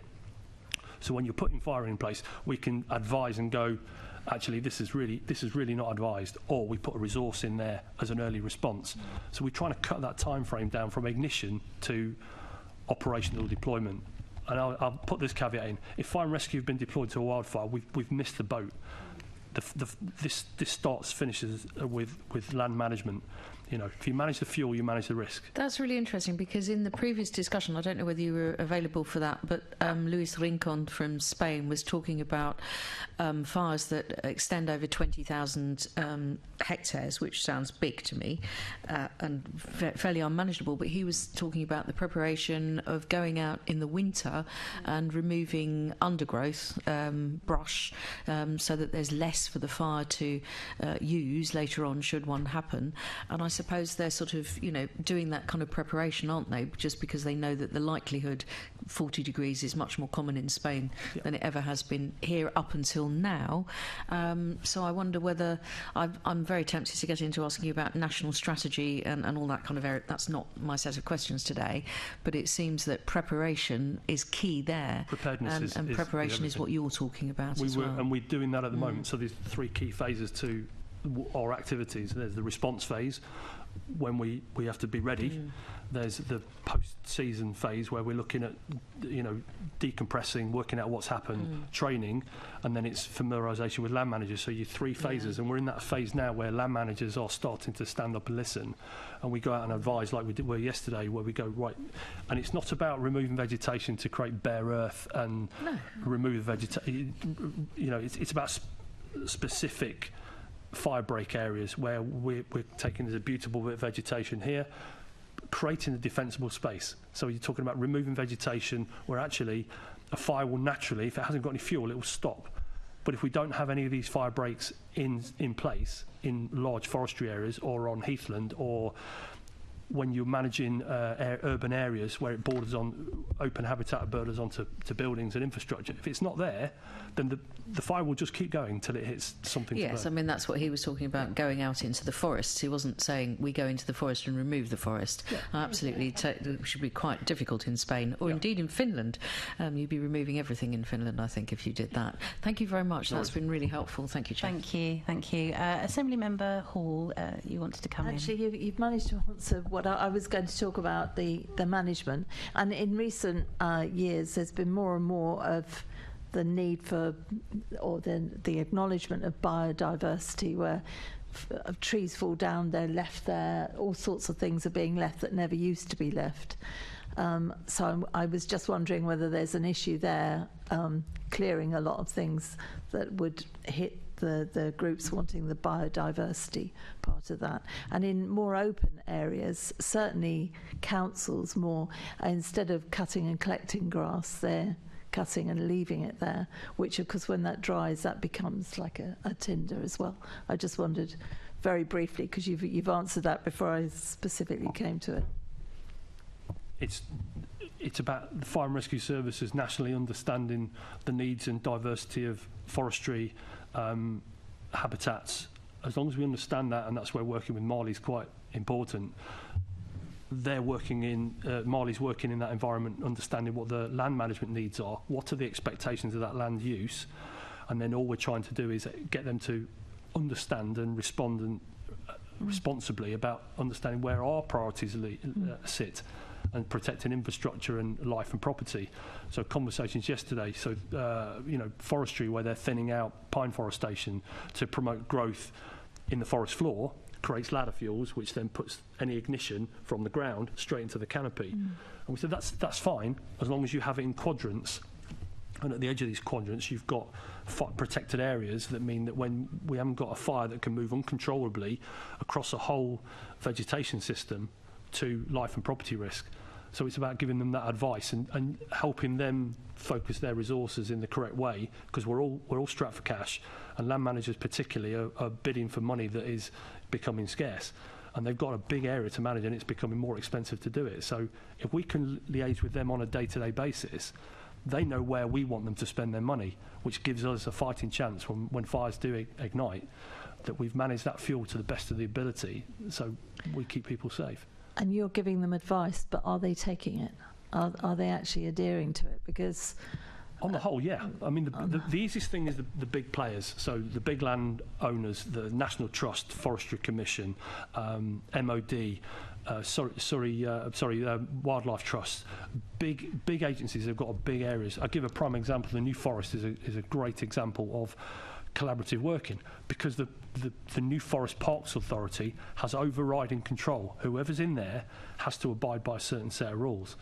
And that's a beautiful. We could have something like that in different parts of the UK. It means that you can put a set of guidelines in, and people have got to follow it. You can do what you like within that space, but you've got to follow the guidelines and think about fire risk. Yeah. You know, a lot of funding now for land management comes with the caveat that you've got to approach fire and rescue you've got to have a fire risk management plan to apply for government funding. If it's not there, if we do apply for it, it will come to Marley. We then go and consult on whether you've done sufficient to mitigate fire risk, and we're not guaranteeing it's not going to happen, but we're mitigating fire risk so that we minimise the impact on public health, safety, risk, environmental factors when these fires occur. Well, I'm glad they're listening to you, because it's understandable. Thank you. Thank you so much. I do appreciate everyone's comments today, and we are making recommendations based on what's been said today. We do write to our guests, and if there's any additional comments that you'd like to make, Gareth in particular, we are very keen to make sure that we have a clear understanding of PPE, as well as that the safety issues and breathing equipment that firefighters have. You know, I'm sure will be responding to you about their concerns. So that particular area is really, really important that we do get some feedback on that. I will get back to you. I need to speak to my colleague, Mr. Beaton, because he sits with our health and safety. Yeah. So once I've got that, that's where that will be the best answer, because I could give you an answer, but it won't be as accurate. It's fine. We can have it in written format, so that's absolutely fine. Yeah. Thank you very much. So thank you to all our guests for all your contributions, and you're very welcome to continue watching the remainder of the meeting in the public gallery behind us. We will adjourn now for 5 minutes to change panels. Thank you.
Welcome back to the London Assembly's Fire Committee. We now move on to our final part of discussion today, and I'd like to welcome our fellow representatives from the London Fire Brigade, good friends to us who are always very happy to come in, so we're really grateful for you joining us today at the Chamber. Jonathan Smith, the Deputy Commissioner and Operational Director for Preparedness and Response, and Charlie Pugsley, who is the Deputy Commissioner and Director of Prevention and Protection of Operation Policy.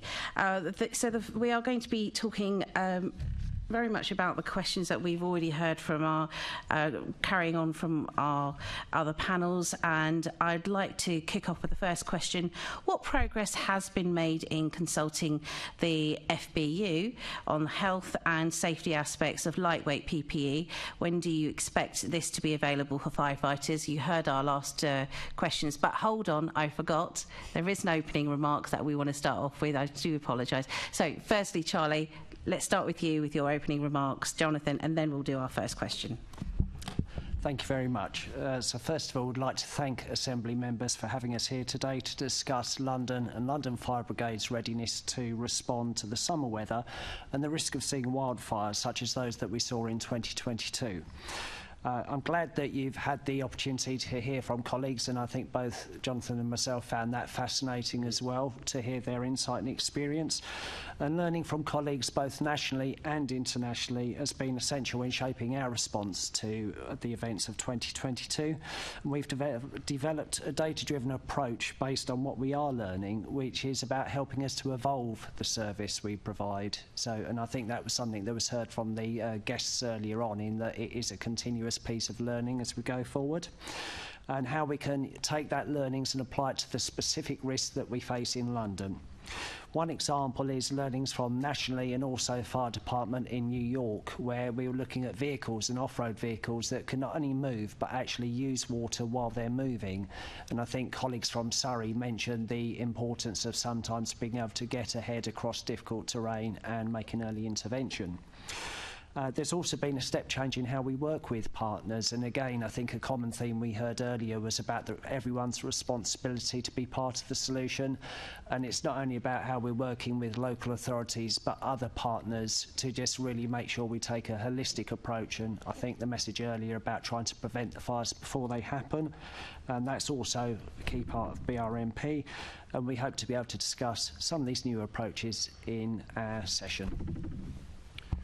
No, thank you, Charlie. And just to follow on from that, I think what was very clear 2 years ago was that what we experienced on the 19th of July in 2022 was a genuine watershed moment for the London Fire Brigade, and London more broadly, actually, in terms of the threat and risk and challenge that climate change poses. We've heard from international colleagues and local colleagues down in Surrey that this is a clear and present risk that fire and rescue services up and down the UK and internationally need to be prepared and ready for. And what we experienced 2 years ago has absolutely driven the changes that we'll talk through over the course of the next hour or so, in terms of giving this committee the reassurance that should we face what we faced 2 years ago, that the London Fire Brigade is better prepared to respond in the right way that protects firefighters and also saves property and lives. Because this is something that's now informing our strategic planning on a much broader scale. You know, modern firefighting, particularly in 21st century London, is arguably more complicated than it's ever been before. So our strategic plan, both what we do at a strategic level, tactical level, and fundamentally at an operational level, has had to really pivot over the course of the last 2 years. It's rather timely, actually, that we've got a significant large-scale exercise going on at Wanstead Flats now, where we're testing some of our new wildfire capability that we've brought online. You'll be pleased to know that that capability is as a result of collaboration with partners across the rest of the UK, because you heard from Surrey in particular, but other services that we've worked with, like Northumberland Fire and Rescue Service. There are other organisations and other fire and rescue services who have real expertise as far as wildfire is concerned, so we don't need to reinvent the wheel. Yes, the challenge in London is different. You know, we don't have the Peak District, you know, we don't have the moors, but what we do have, as Gareth Cook was alluding to before, is actually significant areas of green space, and we have a significant urban-rural interface that we need to make sure that we're managing and prepared for in the right way. So look forward to the discussion, and I think it's really good that this is the first area of topic that this committee is looking at as we move into the summer period. Thank you, Chair. No, thank you very much. And yes, it's absolutely timely that you're doing the exercise today. So I'm hoping that this meeting only amplifies the message that we need to get across about the reason the wildfires are happening, but also the preparedness that you're doing in London, and that communication is key. So thank you very much. And to kick off with that first question that I have for you, as we were just talking in our previous panel with the FBU, could you please give us an update, please, on the progress in consulting on health and safety aspects of lightweight PPE, and when do you expect this to be available for firefighters? Thank you. I think first of all we need to thank and acknowledge the work the Fire Brigades Union is continuously providing us with healthy critical challenge. It's a really important part of our relationships with the workforce. In terms of where we are, we have a set structure for meeting with the unions to look at all health and safety matters that takes place on a regular cycle. So not only are we having those conversations, but they are recorded with actions and minutes, etc. In terms of lightweight PPE, we're currently trialling a lightweight PPE in the east of London. We didn't really get the data from last year, to be honest, because as we know, last year was a bit of a washout. One of the challenges I think we have in London is the scale, in the fact that we've got to equip 5,000 or 4,500 firefighters, so it's absolutely essential that we use the data to inform that going forward. Otherwise, we've got a horrendous procurement issue of something where it's not fit for purpose. So we're looking to gather the data from that PPE trial in the closing part of this year. As part of our governance and our programme approach, the Modern Firefighting Programme is actually looking to make sure that across the board from all of our wildfire response, we capture the learnings in time to implement in good time next year. There have been some positive steps already, such as we've got a risk assess approach to relaxing things like the heavy tunics in certain conditions where you're not directly firefighting, using a respirator instead of big breathing equipment set, because again we're very mindful about the risk of contaminants and firefighter health and safety. It's things like hydration sachets, and all the way through to just making sure that, particularly for all of our firefighters who may be doing a really difficult job, that we've got call-on festival toilets and additional health units and cleaning units that we can get on site quickly, and of course sun hats that we introduced last year as well. So it's ongoing. And probably the final thing I'd like to just touch on, part of that engagement, we've run a series of road shows around London where we've had all different suppliers of PPE come in, and I think that's been very well received by our staff. So while we're still gathering the data, we're also capturing the information from our staff who are able to see a range of new PPE, including lightweight PPE, and actually capture their opinions on that as well. Do you have any timescales though, in terms of, you talked about data and that aspect of the work that you're doing? So we're hoping to have the information from the PPE this year in terms of the trials, but I do think we need to be minded about that we get decent data, and of course part of it as well was actually looking at a range of different suppliers via our road shows as well. So I'm sorry I can't give you an exact time or date, but again we have to make sure that through the clothing board that John's quite well cited of, we make the right decision in terms of what we're buying, because if we buy wrong, we're buying, it's a large amount of people we're buying the wrong things for. So we just want to make sure we get it right. So you're mindful of the cost then, are you? Is that what you're trying to say? No, we wouldn't be responsible if we weren't minded of cost, yeah. But it's just if something physically doesn't fit, or you find it's lightweight, and again, apologies for the made-up example, but it doesn't allow you to breathe, or it doesn't wick properly, then we're not doing the right thing for our firefighters. So on the one hand, we've got a duty to actually proper scrutiny and governance in terms of we're buying the right product, but it's actually also about our firefighters making sure we give them the right product. Jonathan, do you want to come in? Yeah, the only thing to add to that, because Charlie's talked through the detail, that this does need to be data driven, and we need to make sure what we purchase is correct and actually is going to be there for the long term, because I think some of the points that was made by previous panel members was around the agility, and we have to be agile as a fire and rescue service now. The nature of risk, particularly in London, continues to evolve, so any significant purchases that we make have to be in the space where they can adapt to the change, and as the science improves as well, we need to understand what that actually means. Just so colleagues are aware, as I'm sure you are, we're part of a national procurement as far as PPE is concerned. So we were part of the National Fire Chiefs Council's procurement of PPE, which is just coming to the end of its current contract. So we've got 18 months left on that contract. Now, at the moment, we've effectively got a one-size-fits-all PPE capability. I think those days are done. I think the evidence is already there that firefighters are going to need, different types of PPE for different types of incidents that we know we're going to face over the next 5, 10, 15 years.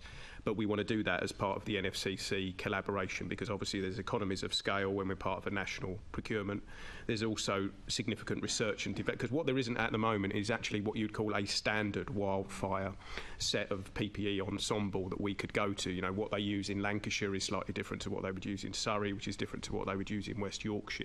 Talks to the point that was raised before around a national strategy around wildfire, actually, that we can start to talk to, some specific standards, whether it's to do with PPE or policy and procedure, that we can bring under one roof. We would certainly recommend that, because you do have a slightly different approach across the rest of the country, and that feeds into the PPE procurement, but we need to make sure we get it right, and that needs to be fed by the data. So we had the trial last year, but depends how you look at it. We were not tested in a way that was able to look at the data, because the weather just didn't provide the level of fire that we saw the year before. And our colleagues internationally were talking about the rapid rate of change that's coming through in terms of technology and also with PPE. So I'm sure you're aware of all of that too. Sorry, Assembly Member Hall. Thank you. Just briefly, I'm often asking about breathing equipment, and I don't know if you saw the first section. They were talking about different filters for the different things that are thrown up from forest fires, etc. Are we looking into that? Have we got that covered? Yes, so firefighters have lightweight P3 filters on their face mask, which is a lot lighter, a lot easier to use, and it gives a high level of protection. There's grades 1, 2 and 3, with 3 being the highest grade. However, we're also linked in with the National Fire Chiefs Council as well in terms of ongoing work about looking at contaminations. And that's really important to us as well, and our Head of Health and Safety is also directly feeding into the national review of that. So again, while we believe we've got appropriate equipment in place for that, it's about not being complacent and continuing to study the literature. So for example, it might also be not just the environment you're working in for a contaminant, but how people behave. An example might be you might have a bonfire. If you've got a back garden, for example, you might have a bonfire and not actually be thinking about where you are in the smoke particulates, because it's not the same as if it's in a fire in a room. So we're trying to look at all of those factors to make sure we come in with the right solution. Okay, thanks very much. Assembly Member Turrell. Thank you, Chair. Thank you both for your time today. Could you provide us with an update on the trials to use these mobile water tanks called Bowsers? Yeah, so that was part of the learning really that came out from the major incident review that was done following what we experienced back in 2022. So I'm very pleased to report that we have 2 8,000 litre water Bowsers that will be going on the run imminently, and we've been able to do that in a very cost-effective way because we've been able to repurpose 2 older bulk foam units that can now provide that water Bowser capability, and that will actually be in place all year long, because as well as being of significant use for when you're dealing with wildfire, if you've got water shortages, actually we know we've got parts of London that also struggle with water provision. So actually having these 2 bulk water Bowsers now available for our operational staff is going to significantly improve what we can do, because historically actually we've drawn on what's referred to as 13-16 arrangements with our home county services, not all of whom have water Bowsers, but a number do, including Surrey and Essex and others. Actually now we've got that capability within London Fire Brigade that we'll be able to use not just for wildfire but for other significant fires across the capital where water provision can be a challenge and an issue. Excellent, thank you. And could you tell us a bit about what your involvement was in Operation Helios and what you've learned from preparation from that? So in terms of Operation Helios, which was predominantly centred around health and the impact of significant heat events and broader challenges that come as a result of climate change, which fell from the Mayor's commissioned London Resilience Climate Report, and that was one of the testing and exercising processes that came out from that. We were obviously fully involved in that one of my assistant commissioners, Pat Goldborn, is the deputy chair of the London Resilience Forum, so we're significantly plugged in to working across board, because one of the things, and it certainly came out in some of the other panel contributions this morning, is that dealing with the impacts of climate change, whether it's extreme heat or whether it's flooding or whatever it may be, is a team sport. And actually there's no one agency that has a silver bullet to be able to deal with this. This absolutely has to be a partnership. If you look at where the London Fire Brigade stepped in, particularly with the health challenge that came from COVID in terms of driving ambulances, working with colleagues for body recovery and supporting the NHS more broadly, that's the type of approach that we're going to need to see to continue, particularly when you're dealing with extremes of heat, because yes, from our perspective, we're looking at it from a wildfire issue and making sure that we prevent and prepare communities for what we expect to happen over the next few years. But we also know that there's a significant health impact with extreme heats, and we need to step into that space as well as an emergency service, and we've shown we can do that when COVID hit, and I suspect will be called upon as we move forward. But that type of partnership working under the umbrella of the Resilience Climate Review and the recommendations that we expect to see, I think it's next month. I think the report is due to land next month, and we will study that very closely and make sure that that's part of our strategic planning going forward. Thank you. Excellent, thank you for that. Are there any more exercises planned similar to this? So I'm not aware of any specific exercises that are coming from the London Resilience Forum other than what we've already run through Operation Helios, but I will be very, very surprised if that's not part of the suite of recommendations that come from that report, because you have to make sure that you are testing and exercising our response. We know that this is a clear and present threat. It sits as part of the London risk assessment, and then the strategies that fall from that, including what the London Fire Brigade are going to be doing. So there will be exercises going forward, but I can't give you the specifics of any planned at the moment. But I would be very surprised if that's not part of the suite of recommendations that come out when that review lands next month. Thank you. Final one from me is, could you elaborate a bit more on some of the London Fire Brigade's contributions to the regional plan for adapting to rising temperatures?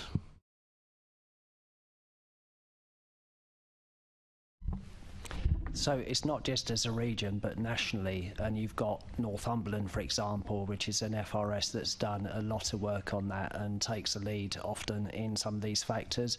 So NFCC have got to work up a position statement, and there's going to be some of their we're expecting that imminently, and it's just about, I think, as panel members said earlier, it's you cannot just say here's where we are now. It's just about continuing the dialogue, because we've had flash floods last week, I believe it was, in Wimbledon, at a point when you really would be expecting to be thinking about wildfire. So it's just the ongoing, both at local and regional and national level, that we're undertaking all of that work. Thank you very much. Now we're moving on to staff training with Assembly Member Polanski, and I know that Assembly Member Cooper was keen to contribute within this section as well. Thank you. Thanks, Chair. Thank you both, and good to see you for the first time this term. I'm coming back to training equipment. I think this is probably for you, Jonathan. What steps have been taken to ensure that firefighters are ready for summer heat? So again, this was one of the key learnings that came out from 2 years ago, part of the major incident review. So every firefighter and officer has had National Fire Chief Council approved level 1 training for dealing with wildfire, but then on top of that we've got wildfire tactical advisors, and you heard the value of what Matthew was talking about there, about having that tactical advice.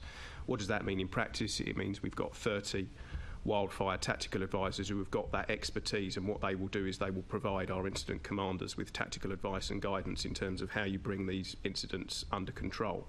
Because actually there's a whole range of tactics that you can deploy, sometimes control burning, sometimes putting in fire breaks, sometimes doing things in a slightly different way that would seem counterintuitive, but you've got to have the training and the expertise and the knowledge. So we've got a cadre of officers now who are able to provide that level of sophistication on the incident ground that we simply didn't have 2 years ago. And that means you can think very strategically about how you deploy your resources, because actually if you're employing different firefighting tactics, including not to firefight, you can think about your resources in a very different way, which means we can move those resources around in a way that we weren't able to do before, but that requires proper training. So we've got those wildfire officers in place now, and then on top of that we've got wildfire support officers, which is a 5-day training course, which just puts another layer of expertise on top of that, which is then again available for incident commanders on a day-to-day basis. But the key one has been the level 1 training right across the board, because historically we've always been very good as far as urban firefighting is concerned, but actually there also has to now be a mindset shift for firefighters working in London, that we do have the issue of wildfire and open space in a way that perhaps we hadn't considered before, albeit accepting the fact we had these fires.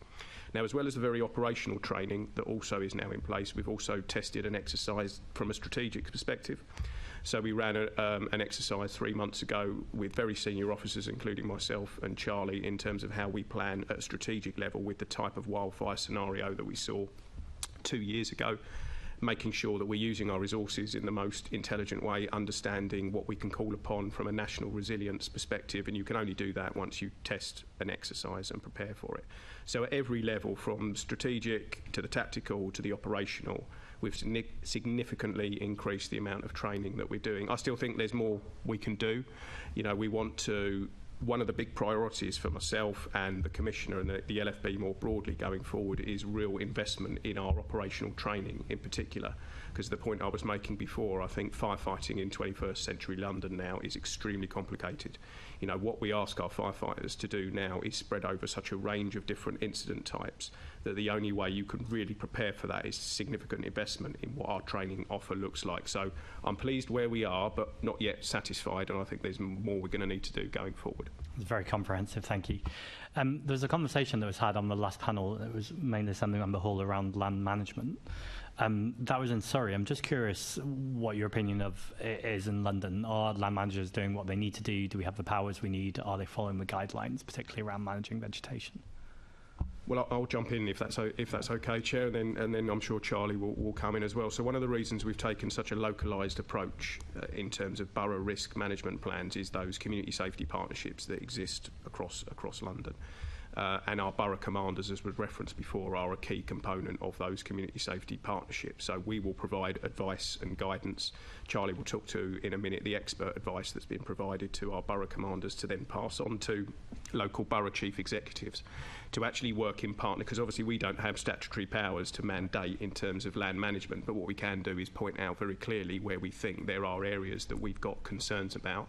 We can now update our operational risk database when we see particularly the rural-urban interface areas that we think we need to be very aware of. We can now update that onto our mobile data terminal so that oncoming crews can understand the risk that they're moving into. That's something we couldn't do 2 years ago. But as I was saying before in one of my previous answers, this is absolutely a team sport. We have to work very closely with our partners, particularly at a local government level and with the private sector. And it's a whole range of things from, yes, managing vegetation in the right way, but it's also making sure there's signage up for members of the public not to use disposable barbecues, not to discard litter, to think carefully about how they behave, particularly when temperatures are in the high 30s, early 40s. We do have to have, as a society, actually a bit of a cultural rethink about how we moderate our behaviour in the same way that they do in Australia or in parts of southern Europe, because they've had to manage that over a longer period.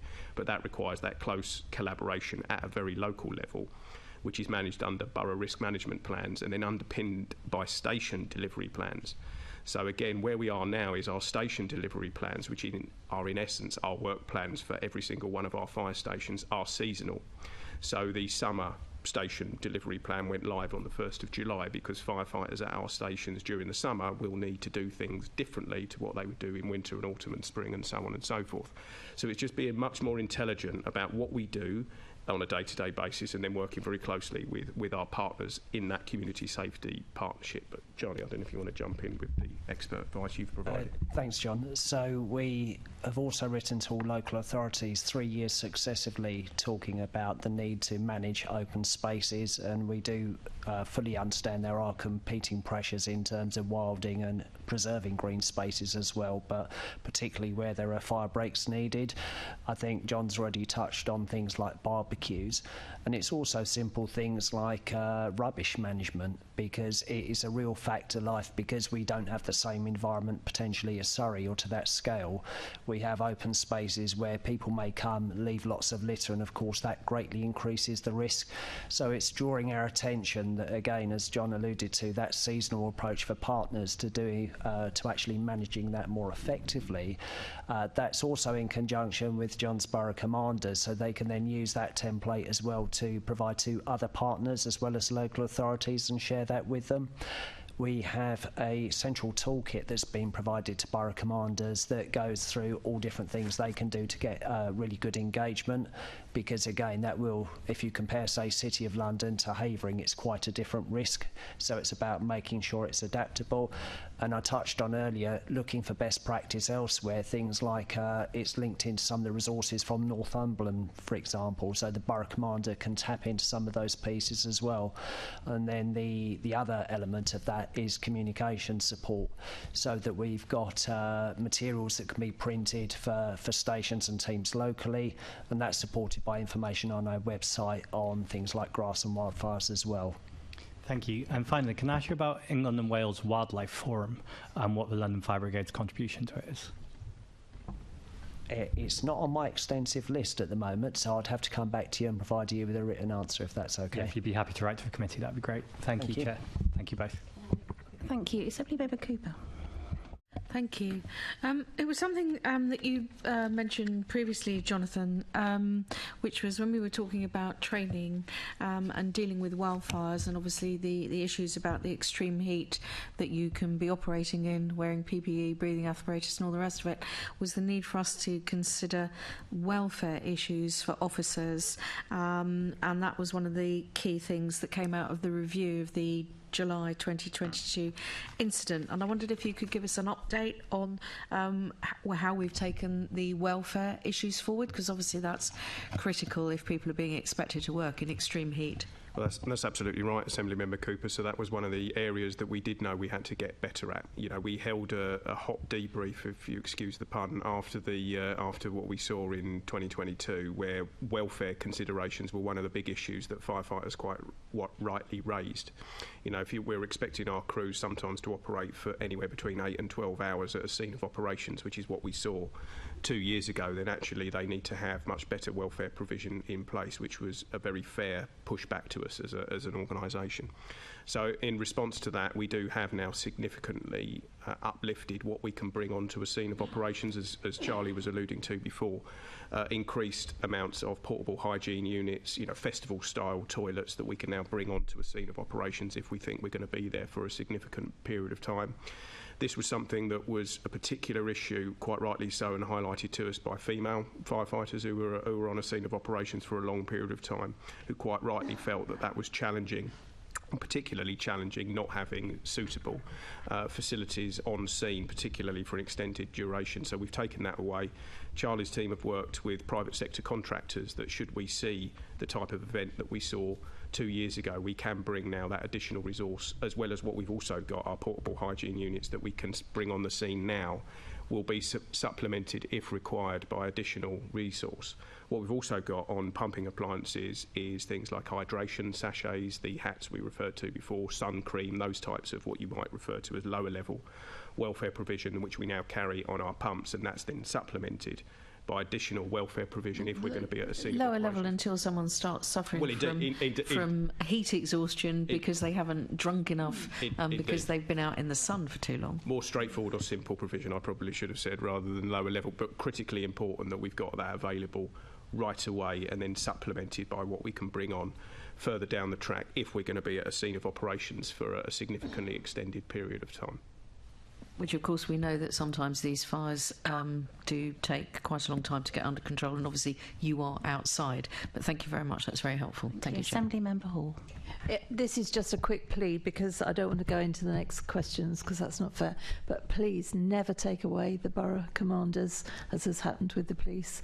Having been a council leader myself, it is absolutely vital, and the amount of work that the borough commanders from the fire brigade do with their partners is absolutely invaluable. invaluable.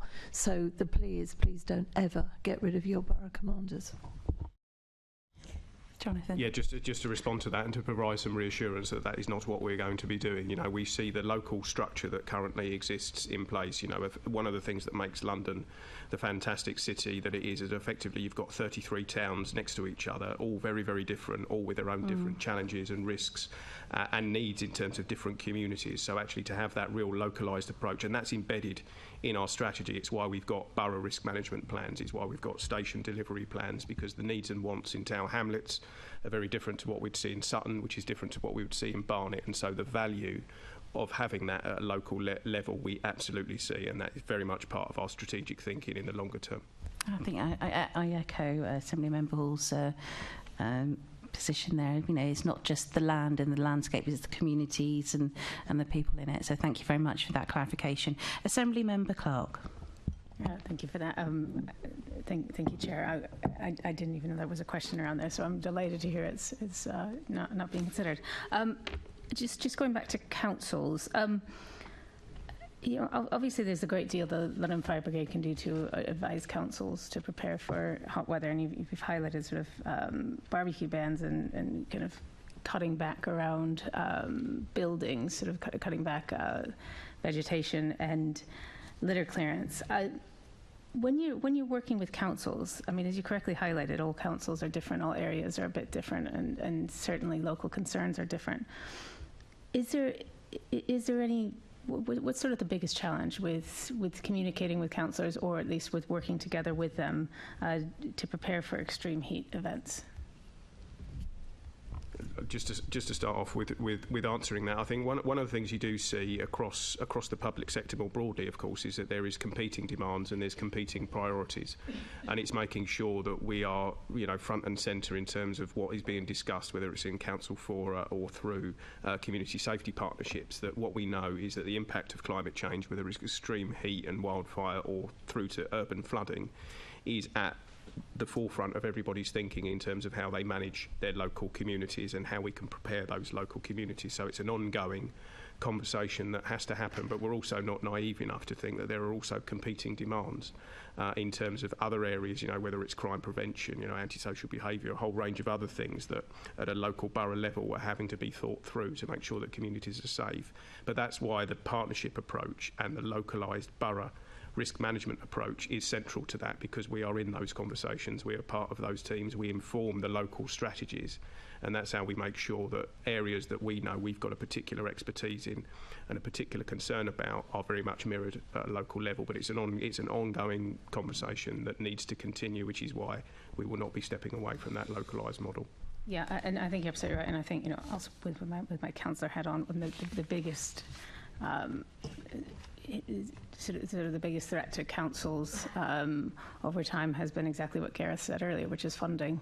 And when you have competing demands and you also have acute shortage of funding and everything from adult social care to maintenance of how you keep your roads and pavements safe, it's very, very difficult. But also when things are life critical, that has to be the top priority. And in terms of public awareness, obviously you had a big campaign around Charge Safe campaign.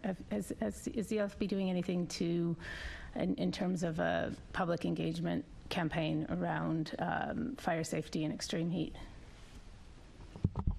The short answer is yes. While it might not be as high profile as Charge Safe, if you look through our feeds, you'll see a range of activity, both promoting the exercising with partners, which I think comes back to Jonathan's earlier point about everyone trying to be joined up to local messaging.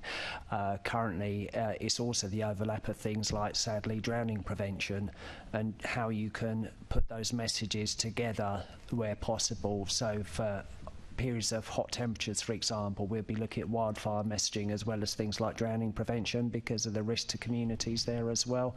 And then again, so much of that is important to be done locally via local community forums, local resilience forums. So it is, again, it's not a single option, but it's just trying to use all the available tools for us, and particularly communities and businesses, to help amplify those messages for us.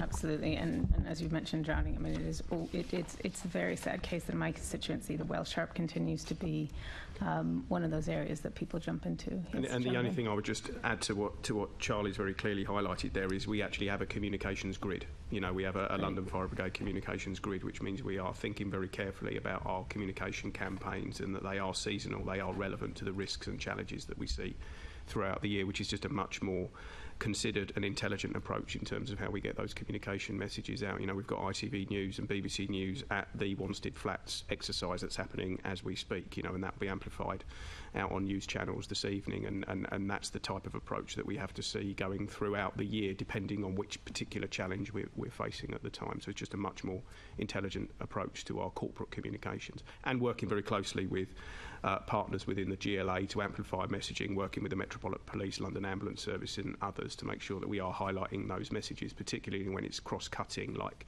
a health issue that we may be facing, that we can all amplify that and work together. Yeah, and when you're working on those communication strategies, what considerations are you taking into account for at-risk communities? And I think at-risk communities is a range, but including young people wanting to jump into water, to general at-risk communities. How do you factor that in? How are you communicating with them? No, that's a really, really important point, that we make sure that our communication media is actually appropriate and makes sense depending on who it is that we're talking to, because different audiences will respond in different ways. So I don't know if you saw the work that was done at Twickenham Fire Station earlier in the week, which were talking to a number of school pupils who were coming in, talking about actually just because the water looks attractive and it looks fun, actually not to go in there, and all of the dangers that exist underneath the surface. It's making sure that all of our corporate communications are available in different languages. You know, we've got 300 languages spoken across London. We need to make sure that people can access that in the right way. Again, it goes back to the previous point around the localised approach that we take at borough level and at station level, because our borough commanders, our station commanders and crews know their communities really well. They know what messages land. They know how we can engage. You know, that I often cite the work that's done with the East London Mosque in particular. You know, particular issues there, and I know Assembly Member Bakari has seen that for herself, and it's that type of approach that we make sure our safety and communication messages actually resonate with local communities in a way that makes sense for them, rather than what we think corporately is the right thing to do. And again, that's a bit of been a shift of emphasis, because historically we've taken quite a parental approach to communications and community engagement more broadly, rather than actually genuinely listening to how our messaging can work in a local context. So I think that's an important step forward, and there will still be more for us to continue to learn in that space, I think. Yeah, absolutely. I mean, and that's where we started. And just to say that I think the work I've seen following the culture review, of seeing the prominence of the borough commanders within the work of the councils, but also out in the communities. It's I hardly go a couple of days without seeing the fire brigade engaging with the community somewhere. We had the West Hampstead School Primary Fair last week at the Sindhu Veswami Centre in Cricklewoods. I mean, it just feels like they are part of every community event. And in the council chambers as well, we regularly have the borough commanders, and it's been wonderful to see that, and I can directly see that the importance of that work and how it's paying off in spades when it comes to building up the trust and confidence of the community, but also when it comes to things like wildfire and flooding. It's very, very important. So just say that's been really good to see. Back to you, Chair. Thank you so much. I would just have a special mention of one of our last guests, Marley Holland, who is from the Surrey Fire Rescue Service, who was talking about the communication that she does with her in the work that she does, and one of the most striking points that she said was the WhatsApp group, and I can imagine what her phone must be like. But you know, something to take on board, some learning from the way she works, and some fantastic communication with local communities, land managers, but schools as well.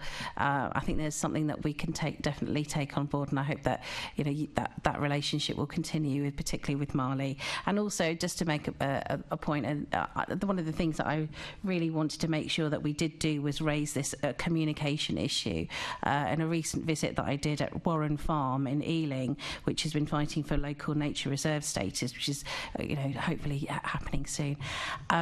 one of the things they highlighted was these new areas of green spaces that are being discovered in London, particularly during the pandemic, has started to get people visiting these places that aren't always managed very well, because they're not managed by perhaps National Trust, for example, but they have lots of visitors, people coming to do picnics, leaving their glass bottles and having barbecues there.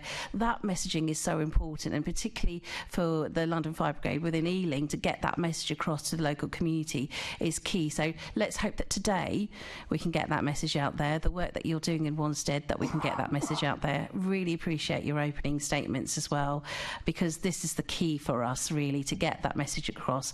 Yes, wildfires are not something that we expected here in London, but it is happening now, and it's a reality, and it's something that we need to be prepared for. And I'm really appreciative of all the information that everyone's given us today from all our panels. We've had a really informative meeting and session, so thank you to all our guests in person and in online for all of the contributions. We have a few short items of business before we conclude, so you're very welcome to move or stay. Can we note the report and today's discussion? Thank you. Can we also delegate authority to me as chair in consultation with party group lead members to agree any output from the discussion? Can the committee note its work programme and meeting dates for 2024-25 as agreed by the London Assembly at its annual meeting on the 10th of May 2024, and additional activity undertaken since its last meeting, namely the informal meeting with key stakeholders on the 13th of June 2024.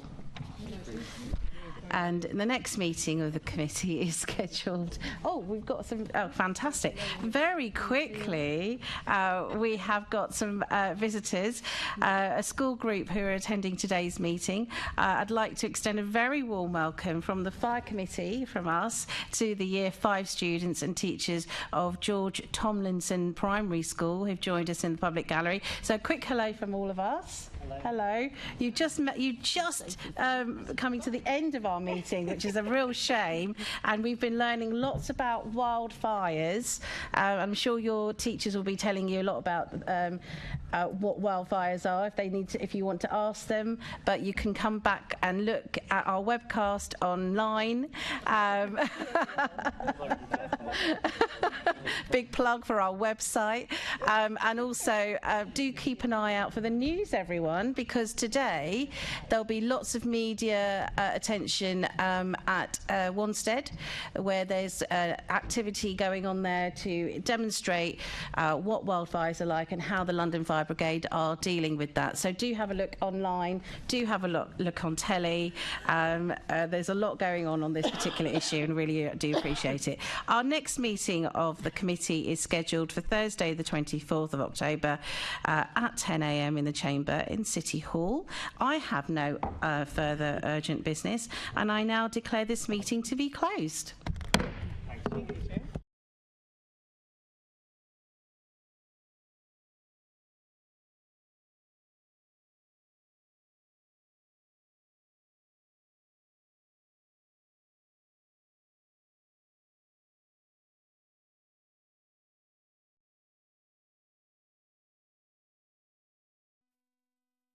This is the broadcast from City Hall, the home of the Greater London Authority. Please stand by.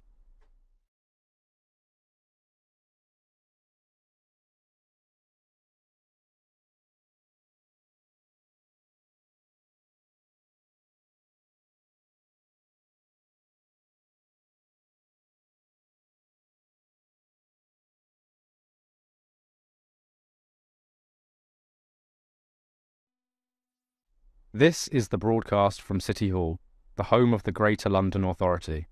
Please stand by.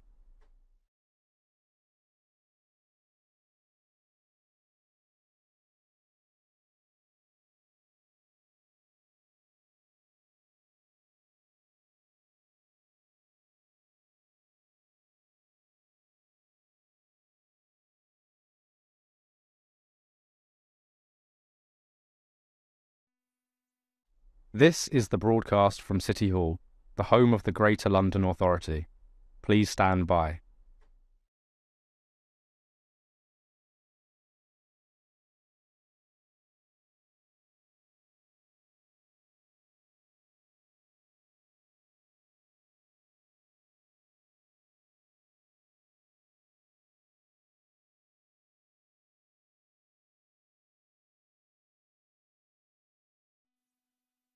This is the broadcast from City Hall, the home of the Greater London Authority. Please stand by.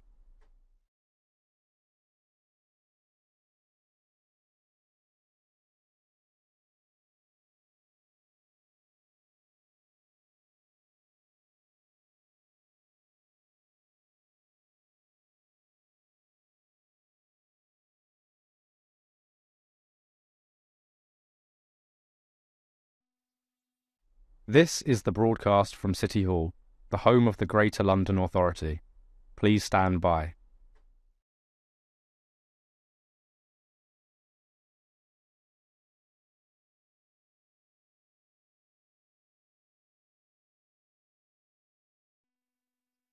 This is the broadcast from City Hall, the home of the Greater London Authority.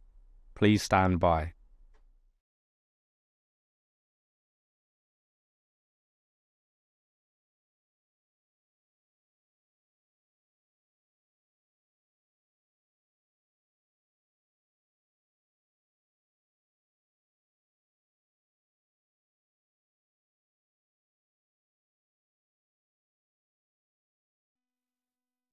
This is the broadcast from City Hall, the home of the Greater London Authority. Please stand by.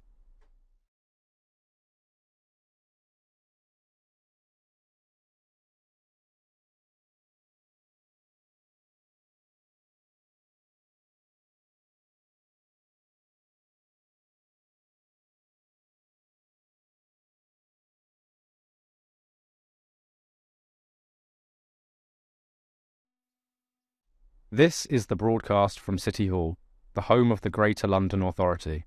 Please stand by.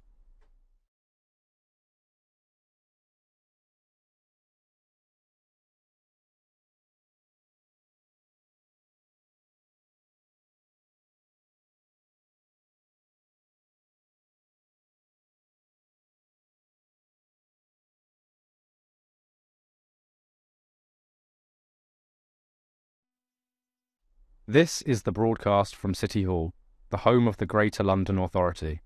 Please stand by.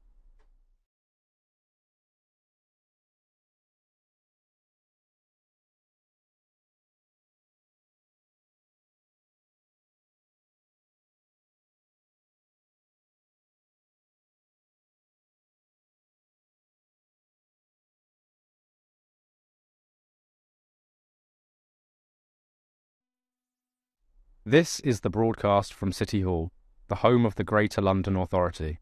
Please stand by.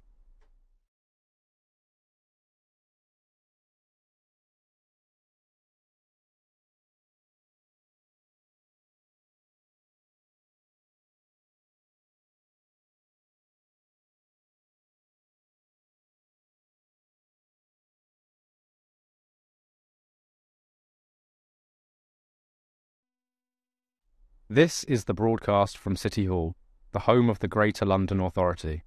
Please stand by.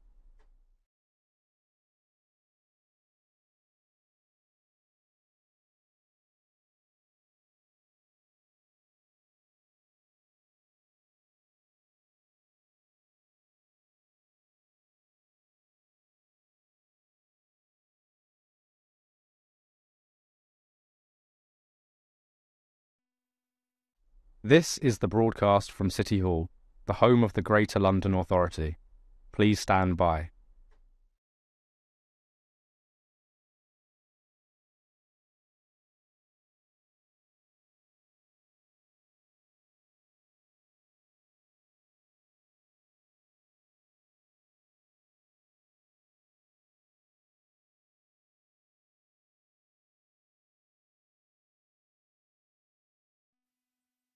This is the broadcast from City Hall, the home of the Greater London Authority.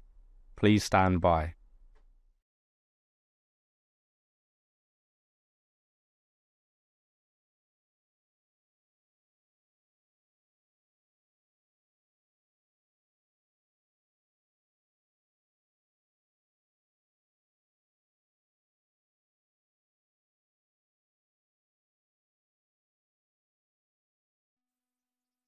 This is the broadcast from City Hall, the home of the Greater London Authority. Please stand by.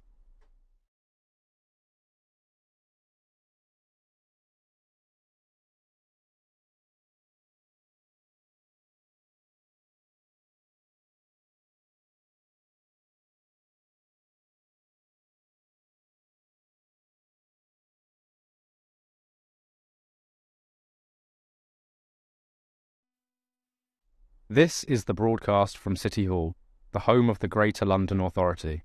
Please stand by.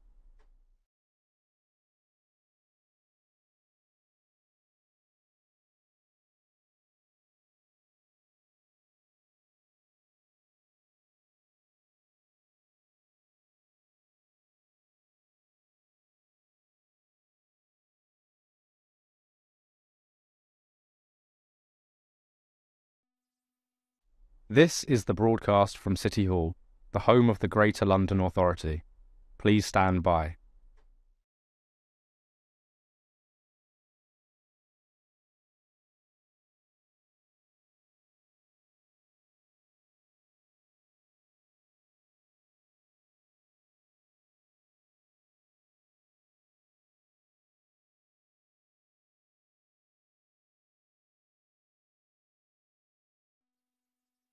This is the broadcast from City Hall, the home of the Greater London Authority.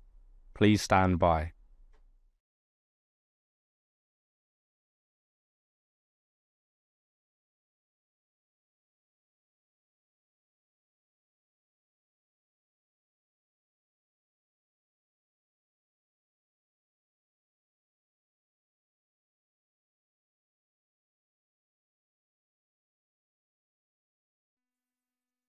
This is the broadcast from City Hall, the home of the Greater London Authority.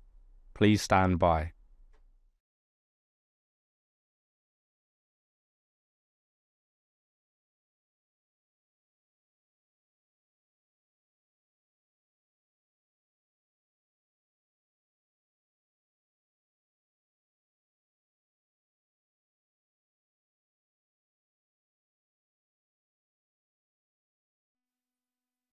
This is the broadcast from City Hall, the home of the Greater London Authority. Please stand by.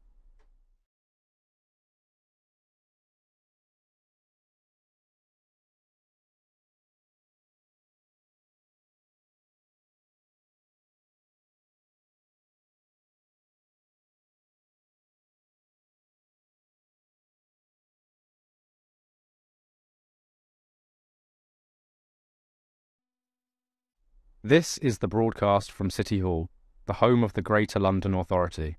Please stand by.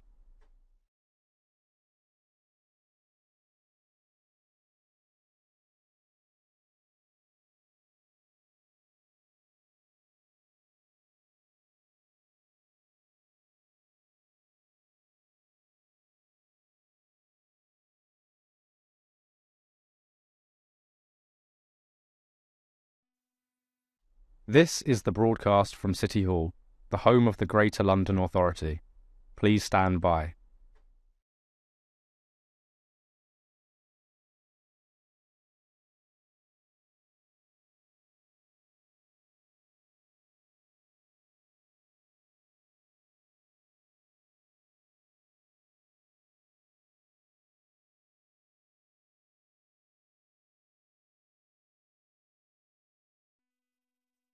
This is the broadcast from City Hall, the home of the Greater London Authority. Please stand by.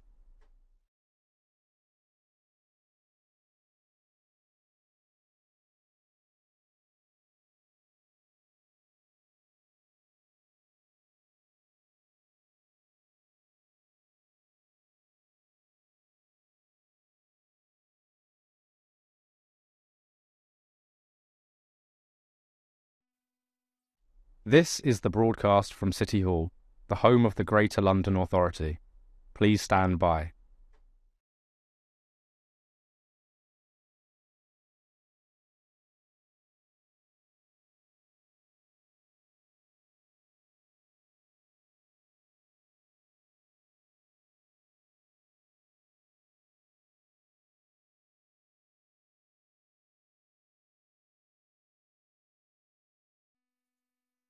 This is the broadcast from City Hall, the home of the Greater London Authority.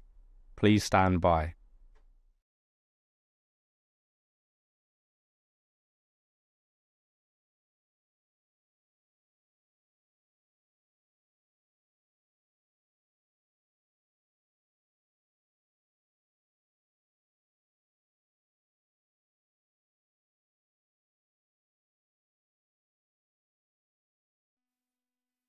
This is the broadcast from City Hall, the home of the Greater London Authority.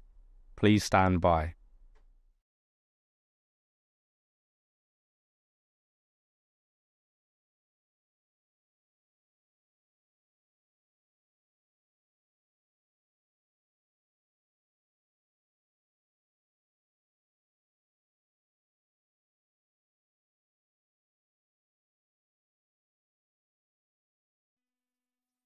This is the broadcast from City Hall, the home of the Greater London Authority. Please stand by.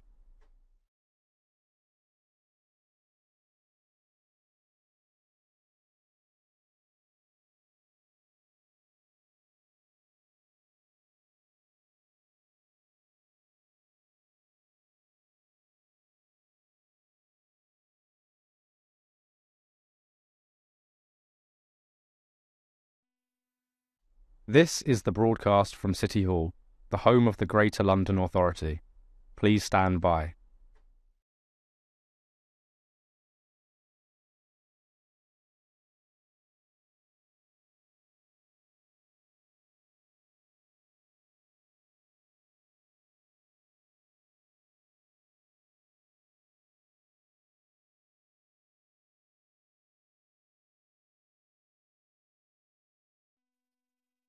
This is the broadcast from City Hall, the home of the Greater London Authority. Please stand by.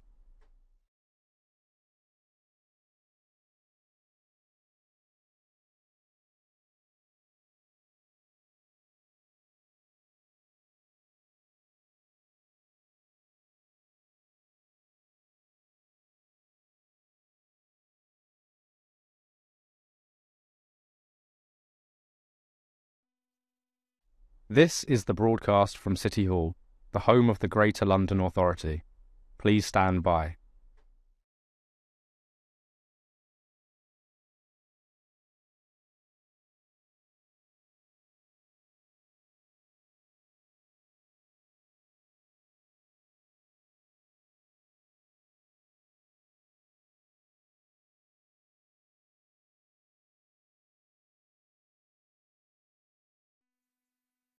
This is the broadcast from City Hall, the home of the Greater London Authority.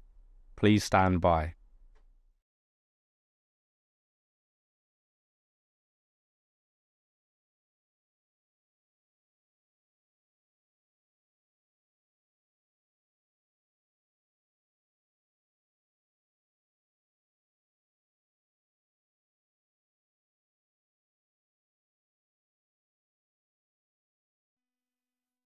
This is the broadcast from City Hall, the home of the Greater London Authority.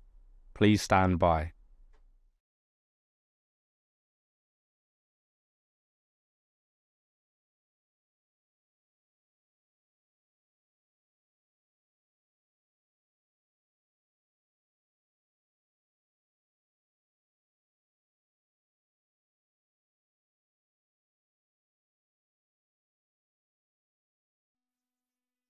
This is the broadcast from City Hall, the home of the Greater London Authority.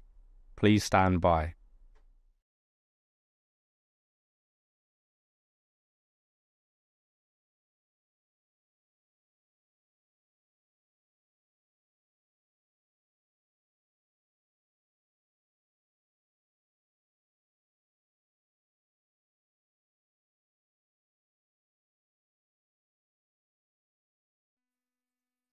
This is the broadcast from City Hall, the home of the Greater London Authority. Please stand by.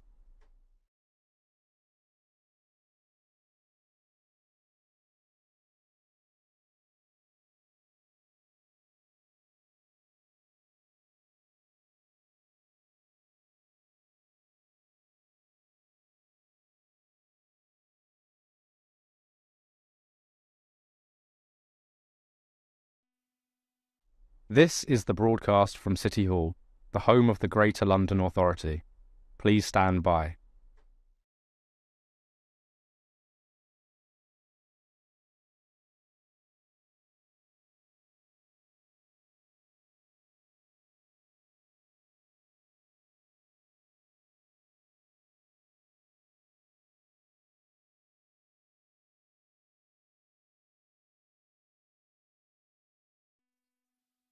This is the broadcast from City Hall, the home of the Greater London Authority. Please stand by.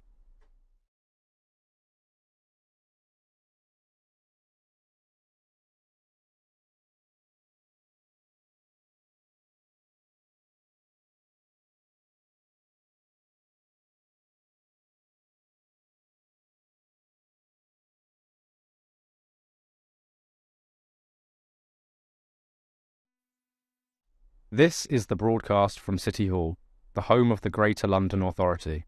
Please stand by.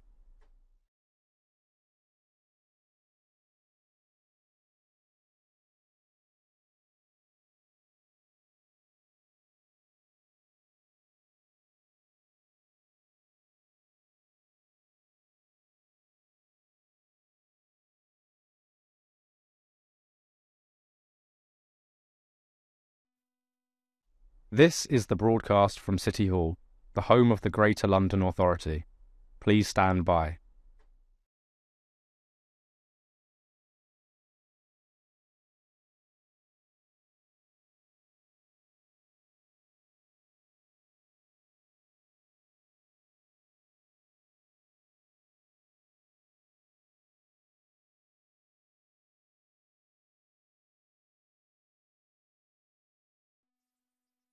This is the broadcast from City Hall, the home of the Greater London Authority. Please stand by.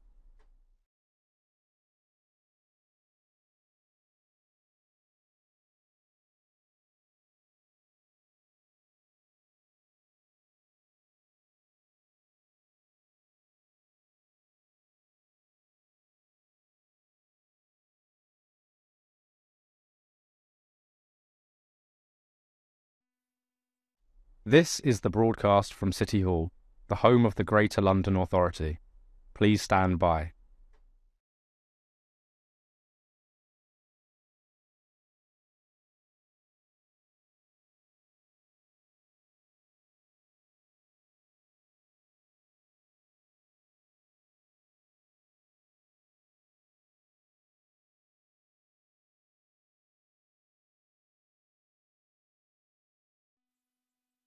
This is the broadcast from City Hall, the home of the Greater London Authority. Please stand by.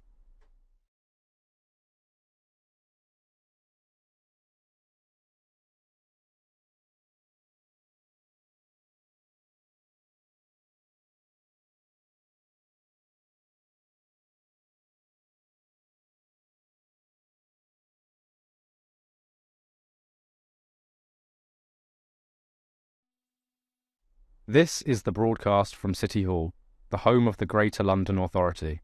Please stand by.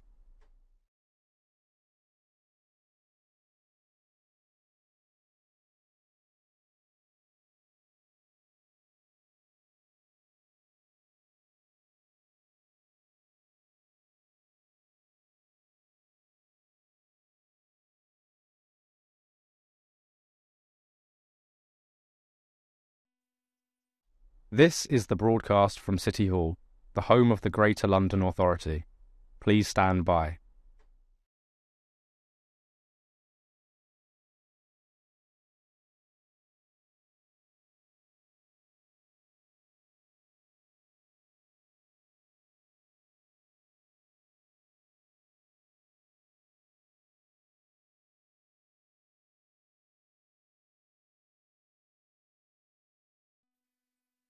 This is the broadcast from City Hall, the home of the Greater London Authority. Please stand by.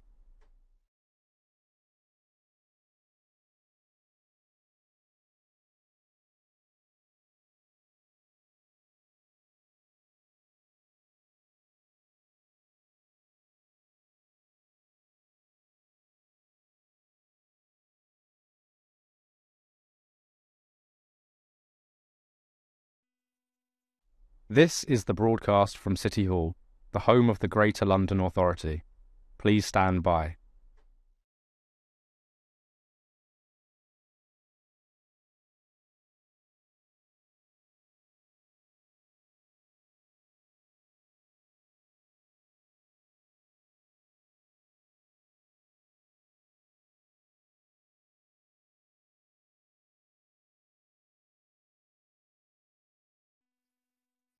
This is the broadcast from City Hall, the home of the Greater London Authority.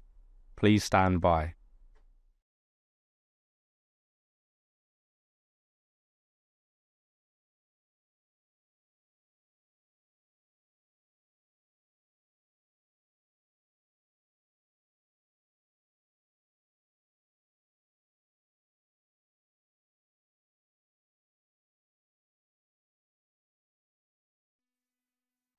This is the broadcast from City Hall, the home of the Greater London Authority. Please stand by.